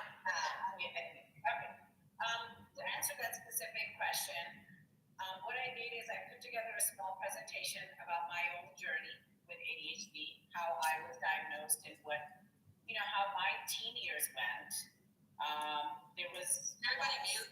If you're not talking, I'm mute too. So just in case. Go ahead. Sorry. There was a lot of passion and very little common sense and a lot of rebellion just because I never felt heard in my younger years. And I had very supportive parents, but nobody knew about ADHD. And then I put together a presentation on how ADHD presents in the different age groups and how it's different in men and women. It's a short presentation, 10-15 minutes, and then left open for questions from them and how I could support these practices, right? What did I offer to them and what they could do for me? And a lot of it is my OBGYN added me to her preferred vendor list. There are a whole bunch of other doctors who offered to now take my cards and put it in their practice because they know it's a thing. They just don't know where to go and how to get help for these people. And their clients or their patients are asking them, hey, I have ADHD, and what do I do? But they don't know where to send them. And these are not just practitioners who are people of color. It's all different spectrums, all everywhere else. And even the therapists know that what they can do in therapy is different, and what we do as coaches is very, very different. And it's a synergistic approach towards ADHD that we take. So I think it's just a question of getting out there, getting information. If you want to reach out to me, I can get, I have my presentation. I can just put together the bullets and share it with anybody else who would like more information. If you don't mind, before you start, Victoria, I'd like you to do it too. We got together and had like a 3-hour conversation. The four of us, that was really great before this. And I was so struck by both of your stories. So Sudhita, if you could tell like a bit of your story, and Victoria, you can answer the question and tell your story, because I think it's important for people out there to hear our stories, right? Because I think that is part of bringing this awareness that we speak of ADHD. So if you won't mind. So Victoria, you want to answer the question first, and then we do your story, and I'll come back. I don't want you to forget. No. The one thing that I was going to say before I forget is one of the ways to go research-wise. Yeah, we all keep thinking about quantitative studies, and I know I'm going to sound so nerdy, but just bear with me. And so quantitative studies, you need a lot of money to do those, yeah, because you need to have enough bases and everything, all the things that you have to do to get them to publish your stuff, yeah. But if you go into qualitative studies, and we are so good at those because we are good at having real in-depth conversations that are actually so much more interesting because they will give you all the nuances that someone has, because our stories are so important to be told, and they do make a difference when you listen to them. Yeah? So the thing is, we keep thinking of these things as it's like, well, no one is going to care about my story or what. We should be having, I don't know, like 3,000 people are responding to Adderall better than whatever. And it's like, no, not really. You know, it's like we could do a lot of we can move things forward with this other kind of research. And if anyone is interested in that, I would really love to help because that's what I do. That's what I teach, yeah. And that's another way of even changing the way academia works. We are not getting into academia. Women in any color are not getting into academia with ADHD because we cannot do that stuff. Yeah, I mean, I have this calculator. I have everything you can think of. So how can I think of myself as a scientist? And it's like, well, it's because I do another kind of science.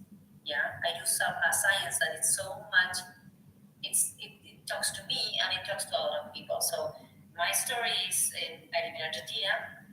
I have 4 boys. They really struggled at school, especially my eldest. And I'm an absolute overachiever. You know, I have 4 or 5 careers. I don't count them anymore. And I have 3 degrees, master degrees, and I'm working for my PhD, and nothing seemed to be enough.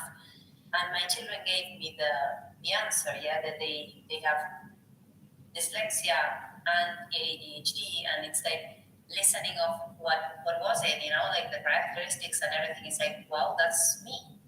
And I was 51, we were in the middle of the pandemics over here, and I thought I was bipolar because my highs and my lows were so high and so low that the only explanation was I have to be bipolar with absolutely the utmost respect for everyone that is within that disorder. That's not who I was. It's just like my untreated ADHD got me into that, and just knowing that it had a name, you know, and knowing that most of what I do, every second of my day has to do with this, and most of what my children did, I mean, they were not misbehaving, they were not wanting to drive me crazy or whatever. It was just their ADHD and my ADHD. And so when I learned about this, I was, how can anyone know about this and not speak about it, study it, do whatever they can. So I dropped everything and I created a social enterprise and I got into ADDA, and I'm just focusing on doing this and advocating for this.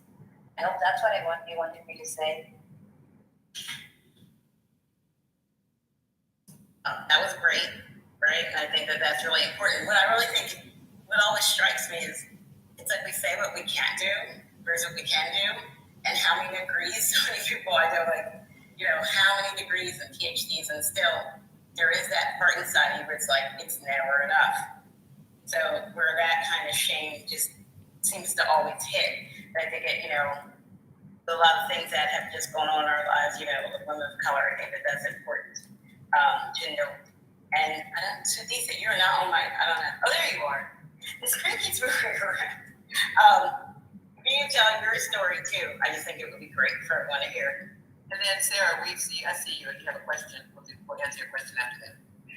So my journey, I was always the different quirky kid, right? I felt too intensely. I was passionate about women's rights and animals and how we treated animals and the environment. And nobody around me, at least in my peer group, seemed to care. I was just used to not fitting in. I had a few friends who I think they kind of got me, and so they supported me. But I went through my teens, my 20s, actually until my early 20s, and I met my husband, who's neurotypical and who got me, and who seemed to be absolutely fine with my quirkiness and oddities and all of that stuff, and seemed more fascinated by that than anything else. So that was wonderful. And And then in my early 30s, I ended up having all these weird symptoms. I was coordinating a huge event with 300 people, and all these weird things were showing up, which ended up to a neurological evaluation where they suspected a brain tumor.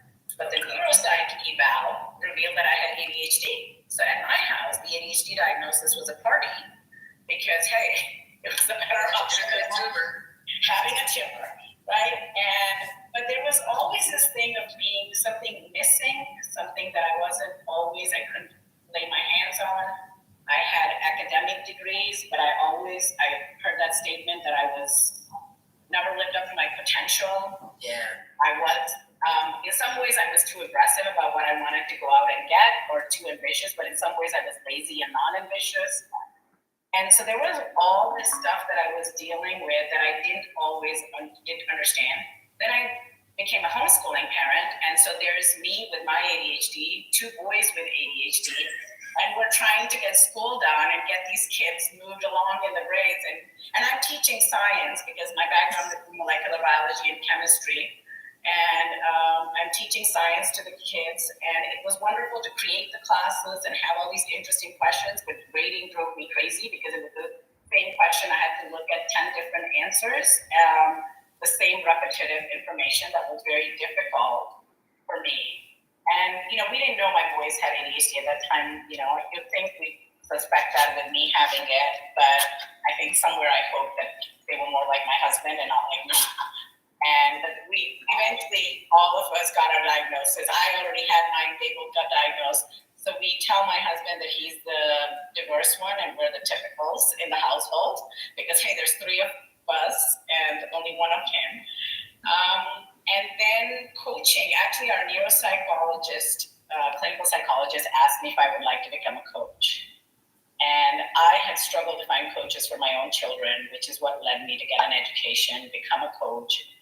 And I think I finally feel with all that knowledge of becoming a coach, learning about coaching practices, I have come into my own. And I think because my kids have coaches who are not, it's not me. I was the homeschooling parent, but not the coach. And I think the biggest thing for us is there's a sense of peace because we all are learning about ourselves and appreciating each other's creativity. Both my boys are very different, but very creative. And then we've got, the neurotypical parent to kind of calm things out in the family. And I think that's why I feel so strongly about education, about educating yourself, educating your community, going out there, speaking, whatever maybe it's 5 people you start with, maybe it's 10 people you start with. It doesn't have to be a room full of people, but you go out there and you let people know it's okay to have ADHD. We're wonderful people, and we just need, and ask them, we're being asked to fit into a neurotypical world. How would they live in our world? Flip the belief system, flip the equation, say, come into my world and live, see me and not ask me. You fit into my world. They're not going to fit in either. So how about we coexist and find ways for all of us to work well together? Is it idealistic? Maybe. But I think it's possible for all of us to find our own home and our own place. So absolutely. We're going to create. I have this phrase that says create a great day. And everybody says, I love that. And I always forget that I even have it there. But I learned that from the client that told me I had ADHD. That was what he would always sign off with. And it got to me because I thought, I can create it, right? I can create a great day. And how I want my day to be. And so that's what I always think. Thank you for that, Sudhita. Sarah, molecular biology, good Lord. Got some smart people in the room.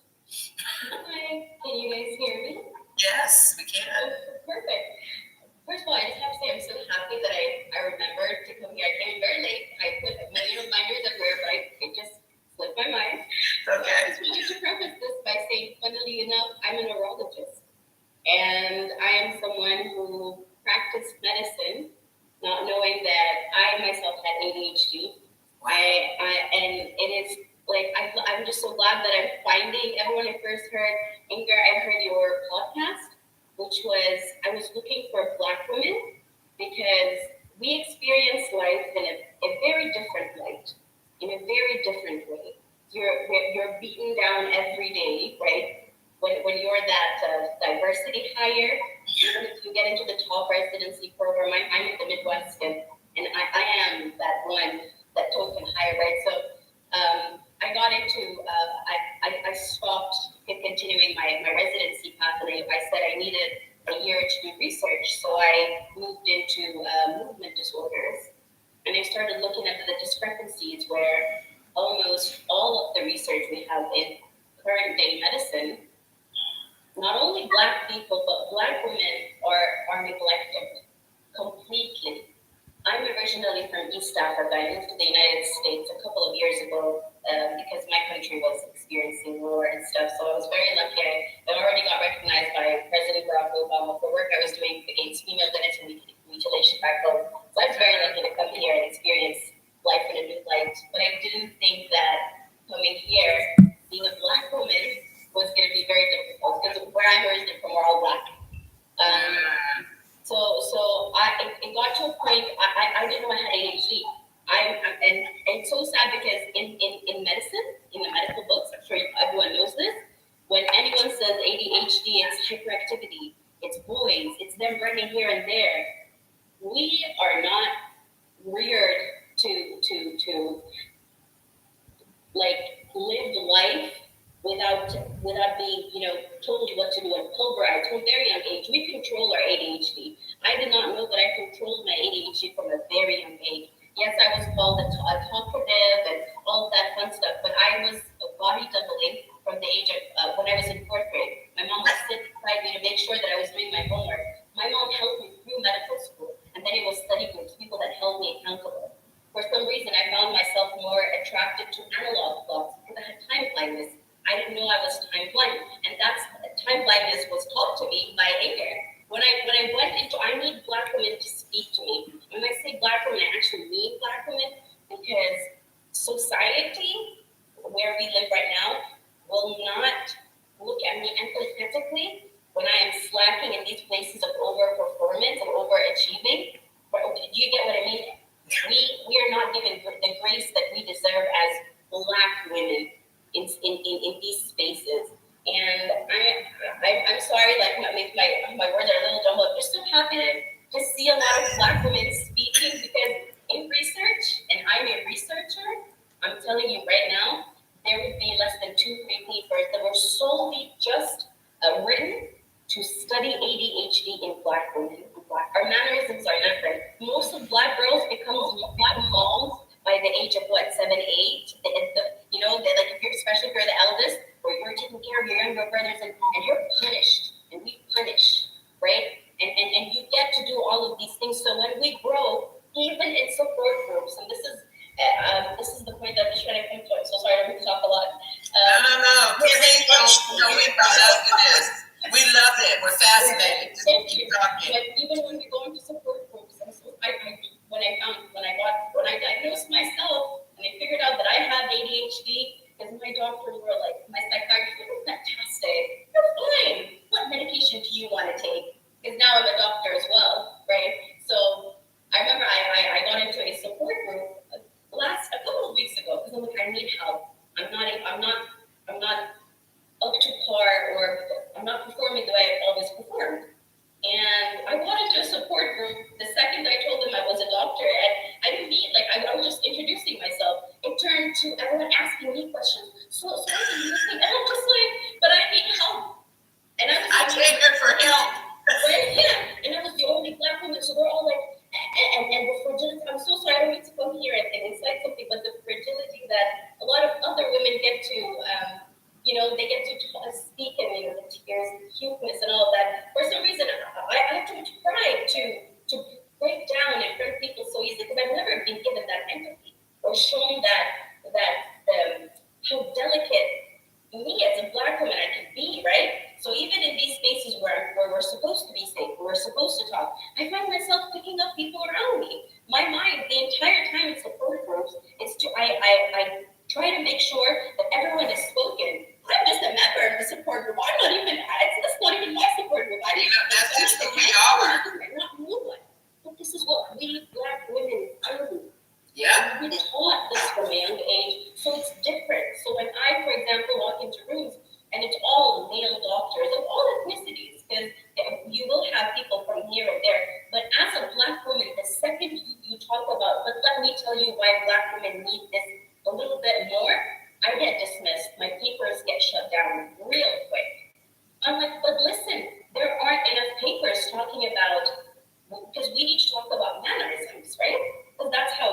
when we're talking about inattentive ADHD particularly, because it takes a really long time for us to diagnose. Most women are diagnosed with ADHD in their late 20s, early 30s, and then someone said something fantastic. There is a recent paper I can share with you guys that speaks about hormones when you're ovulating, specifically when you're ovulating, because I want to make this too medical, but estrogen and dopamine are secreted by the same part of your pituitary, the posterior pituitary, right?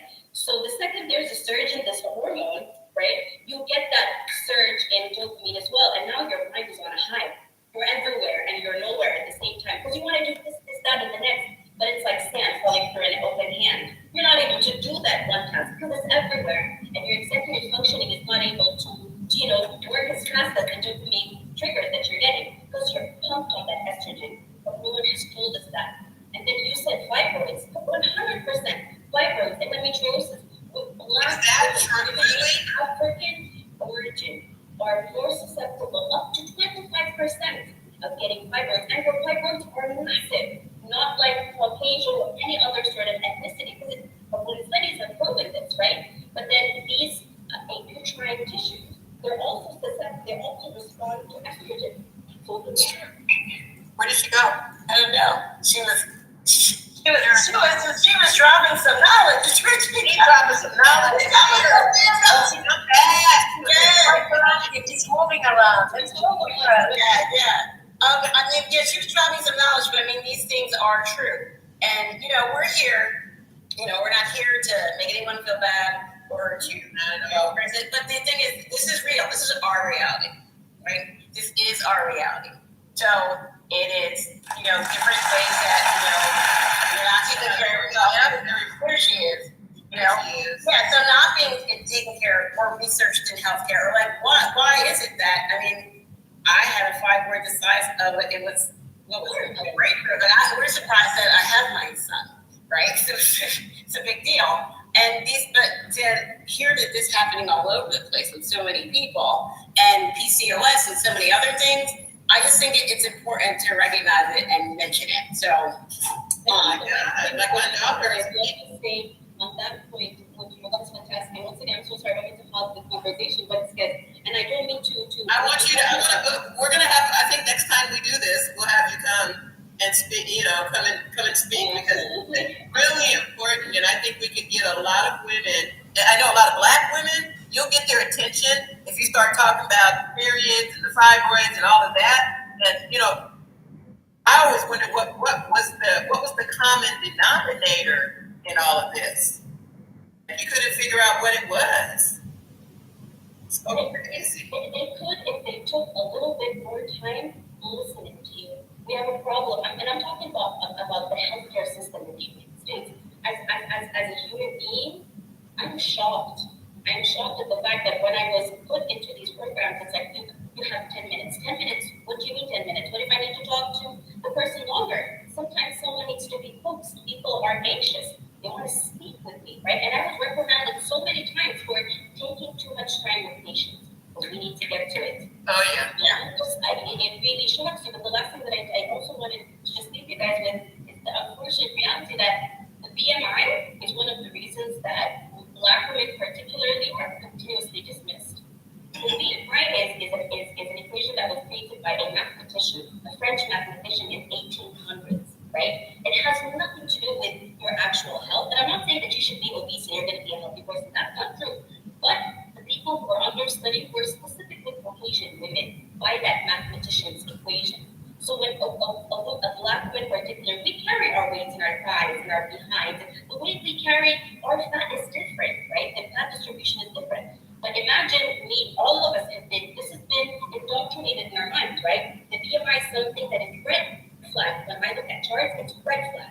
So I already have prejudice. I've already built a bias before walking into that room, speaking to the patient. So I'm already looking at someone who her BMI is really high, for example, and she has fibroids or ADHD or a surge in her hormones. Something is wrong, and I'm dismissing everything that she's saying because her BMI is mathematical equation. So that also needs to be taken into consideration. We need to speak about it so that we can also be able to take care of our health in a more relatable way, in a more holistic way. That's so great, Sarah. Like you said, we're gonna have to listen. We're gonna have to find somewhere to have you on everywhere with all the spotlights. Where's my F button? Where's my F button? Right? Only in an ADHD could we pick up a panelist. That wasn't here. That wasn't planned. Okay. But that's how we do. We support each other. That's So like we talk sometimes about the things that are going wrong, or things we need to really concentrate and look at, the things we have to come up against and figure out ways to get around it, over it, through it. And I think that because that's the way our lives are lived, we are always getting around it, over it, through it.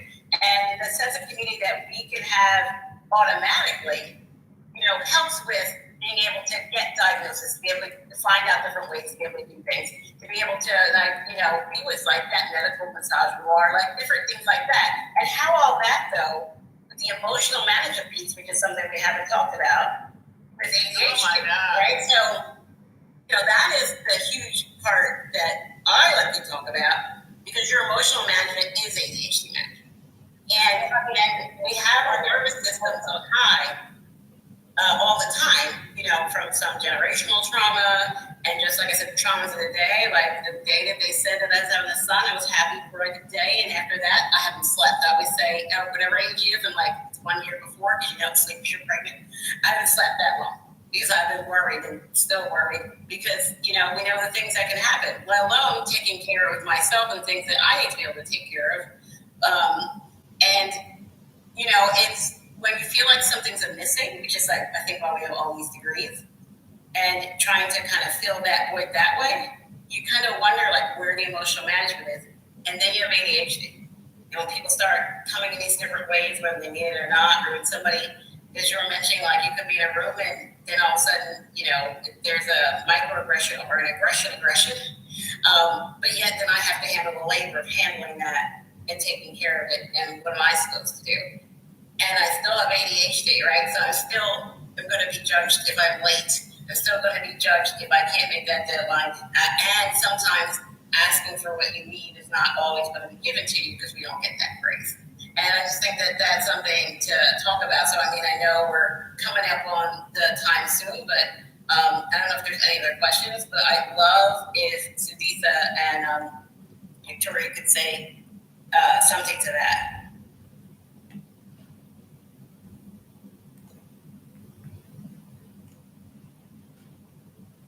We do have 2 audience questions if you want to go to those 2. Oh, good. Thank you. What are they? One was asking about, she was screened by her therapist to have ADHD, but she was asking about the process of do I need an actual diagnosis for medication, and how does she go about that? And then the second question is longer.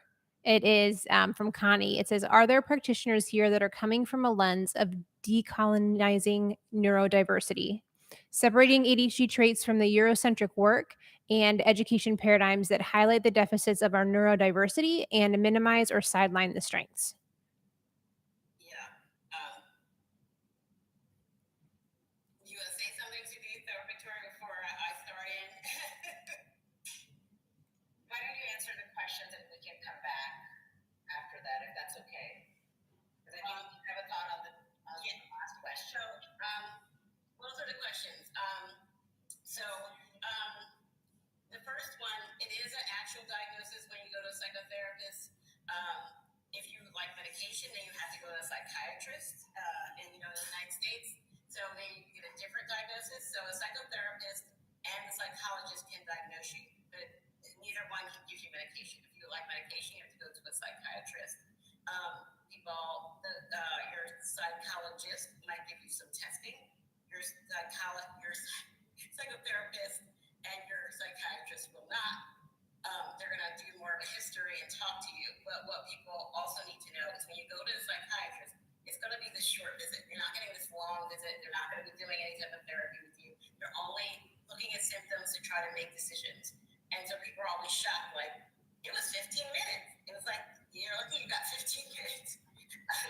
Psychologists and psychotherapists are going to be able to sit with you, do therapy, work through some, issues, be able to give you some skills building, and then So, and so I'm a psychotherapist and a coach, which are two separate things. And I don't want to take up the time explaining the two of them, but a coach can help you kind of get more like to your goals, right? We partner with our clients because they know what they want to do. They have goals, and we partner with them and like kind of help you across the bridge where your ADHD comes up that stops you to allow you to have the life you want. So that's that question. And then the other question was about decolonization. So it's like really interesting. And that's like a really big thing right now in therapy. And, I'm bringing it forth to coaching. When I first started doing therapy, because most of the constructs are on white males from like different countries, I started working, I couldn't work. I was like, did you just turn around and go to school and change your life and you can't do this? Once I started to be who I was in therapy, like be my whole human self, I've been very, very, very successful. And the same thing in coaching, where the construct of like in therapy, like that whole blank kind of chair, like where you wouldn't know anything about me. I know the people that I know, they want to relate to me, right? The way that they're able to make progress is the fact that I see them as a whole human. And if they say something like man's out and they're like, oh, where were you? Like maybe you on vacation, I would say, well, why would you ask that question? First is, oh, I had a great time on vacation. Thanks for asking. Because without that relational part, right? Or those parts where the way that the people who made these models, like generally they're white people, the way they see the world is not the way we see the world because we don't come up against it that way, right? We're coming up against it from the other angle. So when you look at it that way, and that's why a lot of times there's misdiagnosis, because they're already thinking that it should go a certain way. And in our lives, it doesn't go the way that they planned. So that's why many people get diagnosed with bipolar. Because if I came in talking about being so upset about my child, right, that I haven't slept in 3 days. If I talk about having an argument maybe with my coworker who just didn't understand, right? Because maybe like my ADHD, they're gonna say things like the up and down with bipolar. Like they won't even sometimes make that leap or like that thought process of ADHD. So yes, decolonization is thank goodness it's here. That's what we're trying to do. I'm going to be bringing some DEI contributions to the conference. Igor, help me understand decolonize. What does that mean? Well, as you know, the person that she looks at, it is 10:30 here. It is. And, but also, the way that the question was written is beautiful. I don't think I would have that language around it, but quickly, many of these constructs, think about just even life. In life, the way that I experience life is not the same way that, some of my white sisters might experience life or other people experience life. So when I have generational trauma, right? So again, talk about my son, the reason why this is very interesting to me. A lot of Black parents will say bad things about their children. More like if you say, oh, how are they doing? They're all, this stuff that they do. Where white parents will be like, oh, my child's doing this thing and they're doing that thing. What it is when our children were sold, on the slave auction. If you say something, if you had a young buck they were going to take away, they take your kids away. We're used to having our families broken apart back then, and the way some systems have happened now. So the fact that maybe I'm not sleeping as much as I need to sleep with somebody with ADHD. I might come in and say I was up because I was worried. So now you're manic. And then maybe I was okay. So when they look at it through the construct of their lens and don't take a moment to even consider my life, and we all have different lives, right? Having those assumptions can really put people in such bad places. And that's what I try to say on a daily basis. I have many women, men too, that come to me and they are so misunderstood. They've had such a hard time. They've done so many things. They're very high achieving, but it never seems like enough, which is enough to really take you down. And they have to spend so much time with, like I said, aggression or microaggressions that it leaves so much bandwidth to be able to manage your ADHD. So when we can, work with the way that the people that come to us in the way we know to work with them, doing wonders. So it's not, you can't be with somebody who doesn't look like you, because I always, I want to point out that my coaches look like that, right? And we work really well together.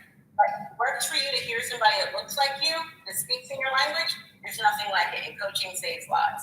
So, and with that, that's a great way, Sudhita and Victoria, it is 7:36 in California, 10:36. We have an after party on Twitter, on Renee's Twitter.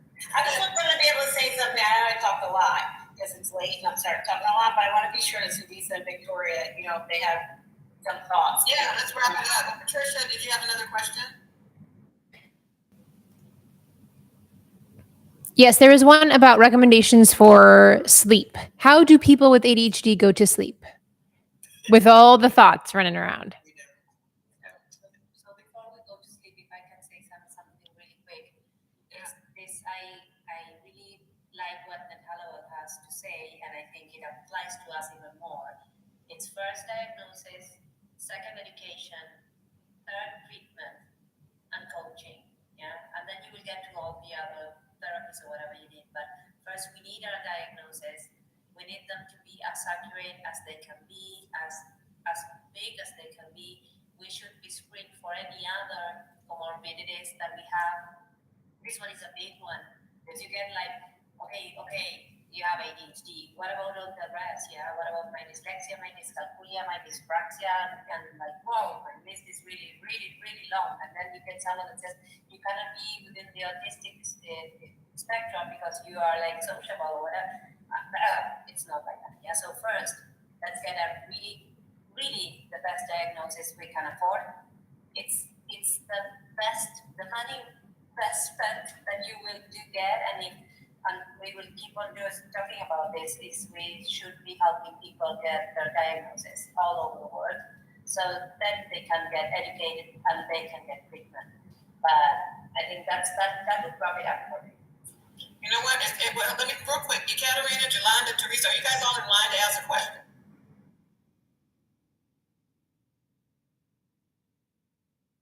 Yeah? No? Okay, because I see some CJs at the podium. You can unmute yourself, CJ. They're on.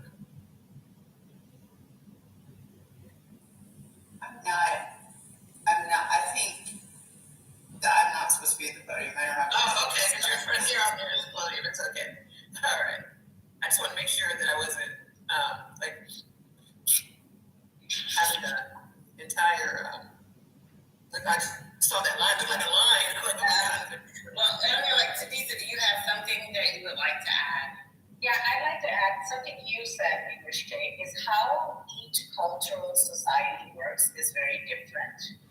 And I think when you go into medical professionals or into communities, sometimes people don't recognize that. The South Asian society is not an individualistic society. We're a very interdependent society. We have multi-generational family build. We have deep social roots.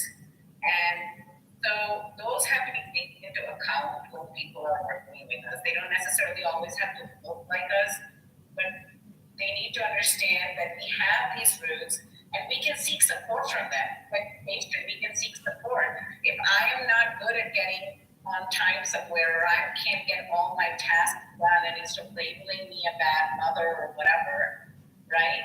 How about seeking the support of my family to say maybe somebody else can help get the kids out the door in the morning, and I'd be responsible for something else where my strength is. And that cultural competence and the cultural humility, I think somebody said, is very important when you go in. And if you can find somebody who supports that journey, then you're fine. Like you, my coach is not South Asian, but there are hardly any. I don't think of any. I don't know. There are very few South Asian people out there. But I am with the coach I am with because he understands, that my society and my culture is different, and it is supportive and respectful of that. And definitely, Machelle, one other thing is changing that verbiage of it not being a deficit and a disorder. It's a variable attention issue, it's a selective attention issue, and then maybe we all just go with neurodiversity as the way to, it's a broader word, but hey. It's a broader umbrella. It's a broader umbrella term. Yeah. Right. And I think the biggest thing for me is it's okay to be you. We're all in, we don't have to constantly prove more, especially when you're looking at gender, color, and ADHD barriers that we have. I think that's the most important thing for me. That's where my happiness has come from, is to know that I am enough and who I am is enough. And I'm grateful.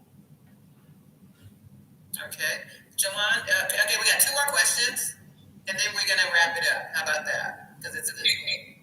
Do we have that person muted? I can't get it here. Which one? Leah? I did. Okay, great. Okay. But it's still, can everybody mute? Maybe it's not Leah. I don't know. Oh, you know what? I think we're like a Jolanda.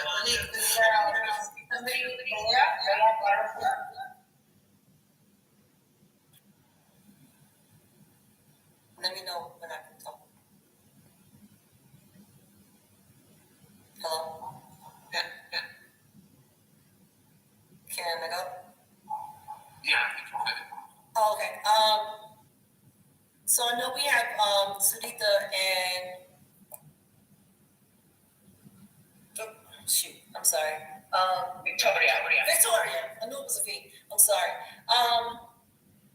Either the panel or people in the audience, I was interested in hearing stories from women from other countries that go through the struggles that we go through, like but their country is less receptive to ADHD, and the culture is where the women are lower than the men, if you don't understand what I'm saying.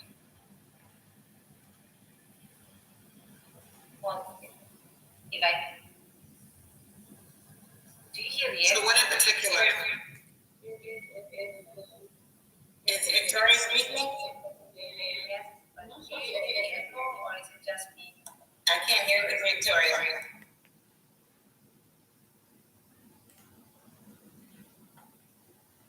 Victoria, go ahead now. Try.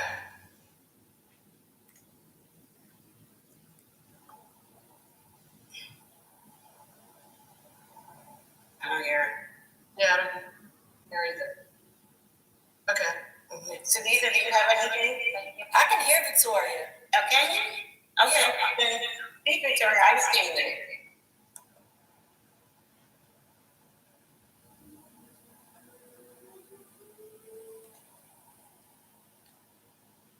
No one. So what we should be doing is, I think we should be sharing the information as much as we can, everywhere we can. It's still like a little white boy syndrome down here, it's hyperactive syndrome. We are at that stage, and I know other parts of the world. I'm lucky and privileged, and we spoke about this, the other day. I mean, and we are privileged to have our diagnosis, to have treatment, to be able to be here, sharing with other people. So everything we can bring from outside into our countries, it's so big. You can start figuring out. It's like how big any piece of information is for our countries.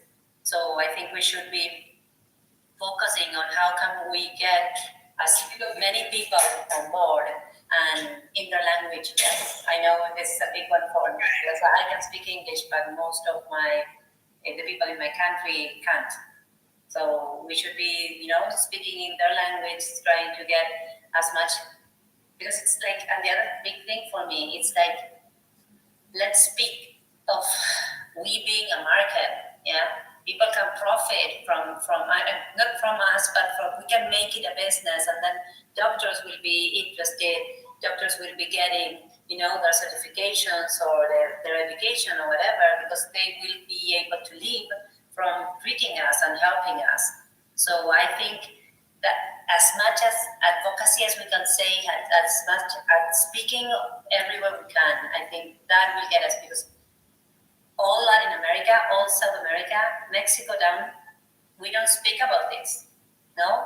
if your child gets the diagnosis, it's like, well, you know what, but it's nothing. He's doing really fine. He will outgrow it. It's amazing. They don't want to say it, It's like the stigma is so high that they will not say it. They will actually tell you. And if you go and say, hey, how is your child doing with his ADHD, his or hers, and he's like, what?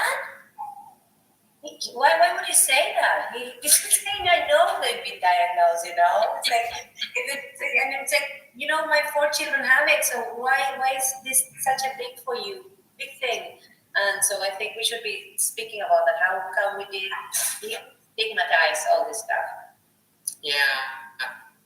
We're definitely going to continue this conversation.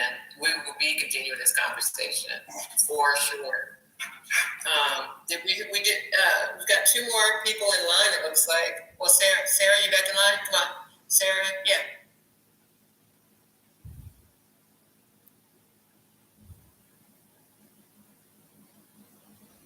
You got to go closer to the podium, I think. There you go. Keep going. A little bit. Or is it? There you go, right there. Is it? Am I there? Okay, there you go. Okay. I was just going to answer Jolanda's question. Okay. I think Sudhita, I'm sorry if I'm not pronouncing your name correctly, can attest to this because East Africans, South Asians, women are, you don't listen to women when they speak. Like, you're already stigmatized being a woman in the community. So let alone come up and say, hey, I also might have some mental problems, right? If you're unmarried, no one's going to marry you, right? Because that's really important in our cultures, right? The fact that you are already less than, specifically in East Africa, North Africa, and the Middle Eastern region, right? Which is, our culture is very high. There are no studies that come out of there talking about ADHD in women. Yes, there's only ADHD in boys at a specific age. And they're not even, the doctors there are not even, they don't feel like it's not part of the recommendations to give stimulants for boys with ADHD. They just refer them to cognitive behavioral therapy, right? And girls, forget it. So she'll just probably slip through the cracks, like most of the other girls. You can't keep up, you lose. So that's how it is for girls in East, North, and Eastern. And I think because I have a lot of Sri Lankan and Indian friends, and we all relate to that because we're also very family oriented. You listen to your elders. You always see sir and ma'am and rules. You can't be that person. Yeah. Thank you, Sarah. That's so useful. Can I add to that? Thank you from Felicia.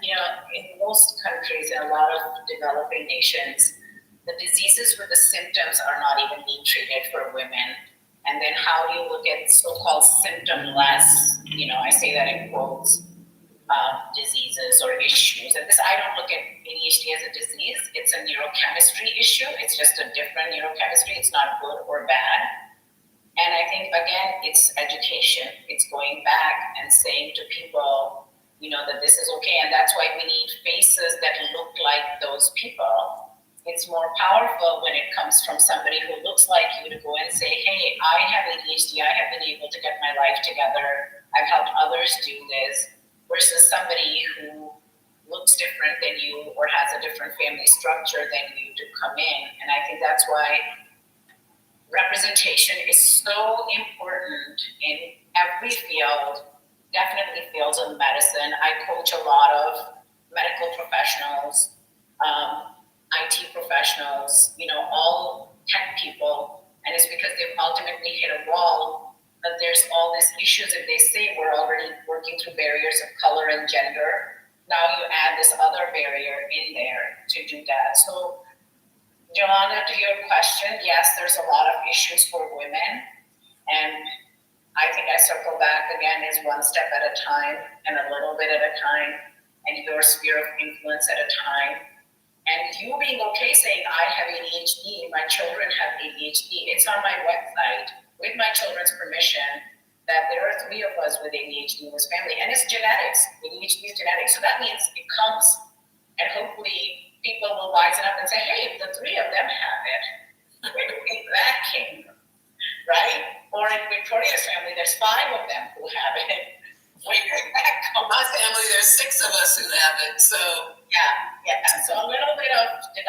history there. Like, you know, possible, which side of the family did that come from? So. We got one more question from Teresa T. Then we are going to wrap this up, and we could be here all night, as you can see. There's an after party over on the Twitter, but I will. We'll get down to Teresa. There you are. How are you? Hey, sorry about that. Yeah, I just was coming in to ask a question for one of our other attendees, and what was mentioned, I can't go to sleep. I can't be on meds because then I really can't sleep and I never feel rested. And so what she wants to know is if you all can share some practices for better sleep hygiene or give some directions on next steps for how she can get help with improving her sleep. I think someone said something about sleep, but then the sound cut out. So we never heard whatever was said. Okay. Who wants to jump on that? Yeah. So we can say what we know we should be doing, and that doesn't mean that we actually do it.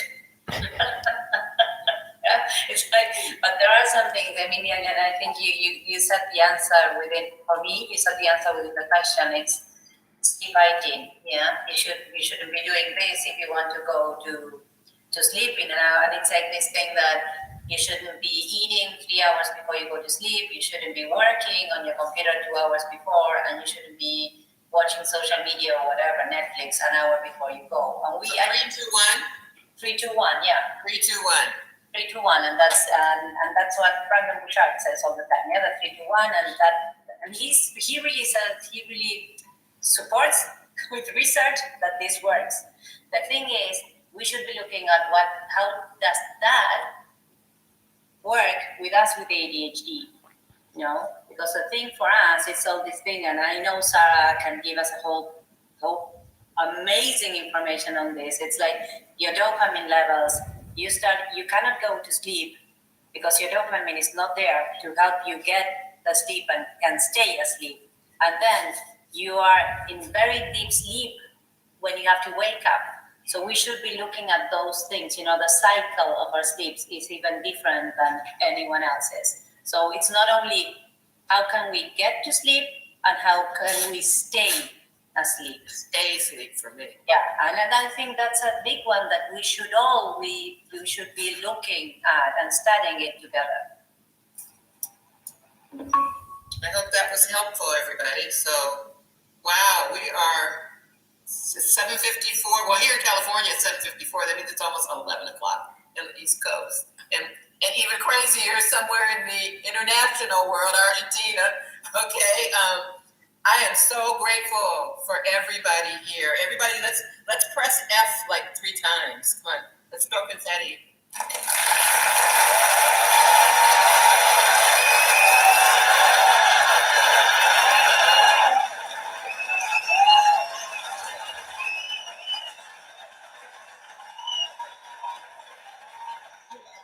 Michelle, I just want to thank you for hosting this, and inviting me to lead it. It's like such an important conversation, and to have it on a local stage, just like so invigorating.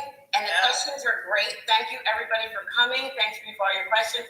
To Sudhita and Victoria, I know I bowed down because this is a volunteer. Like I just don't know what to say. Like I'm just so happy and excited and invigorated. I appreciate you. Thank you, Patricia.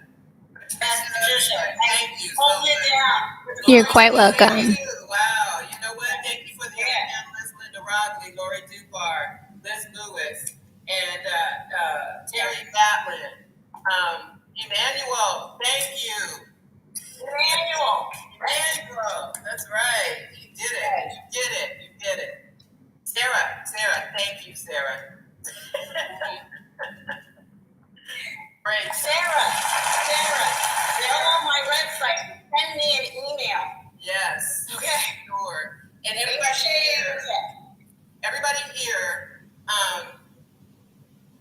get on ADDA's list because we're going to be sending out more things for this. If you didn't get here through like the RSVP, make sure you sign up for the ADDA Insider so that we can keep in touch with you, and so that we can continue the conversation Supernus Pharmaceuticals, thank you so much.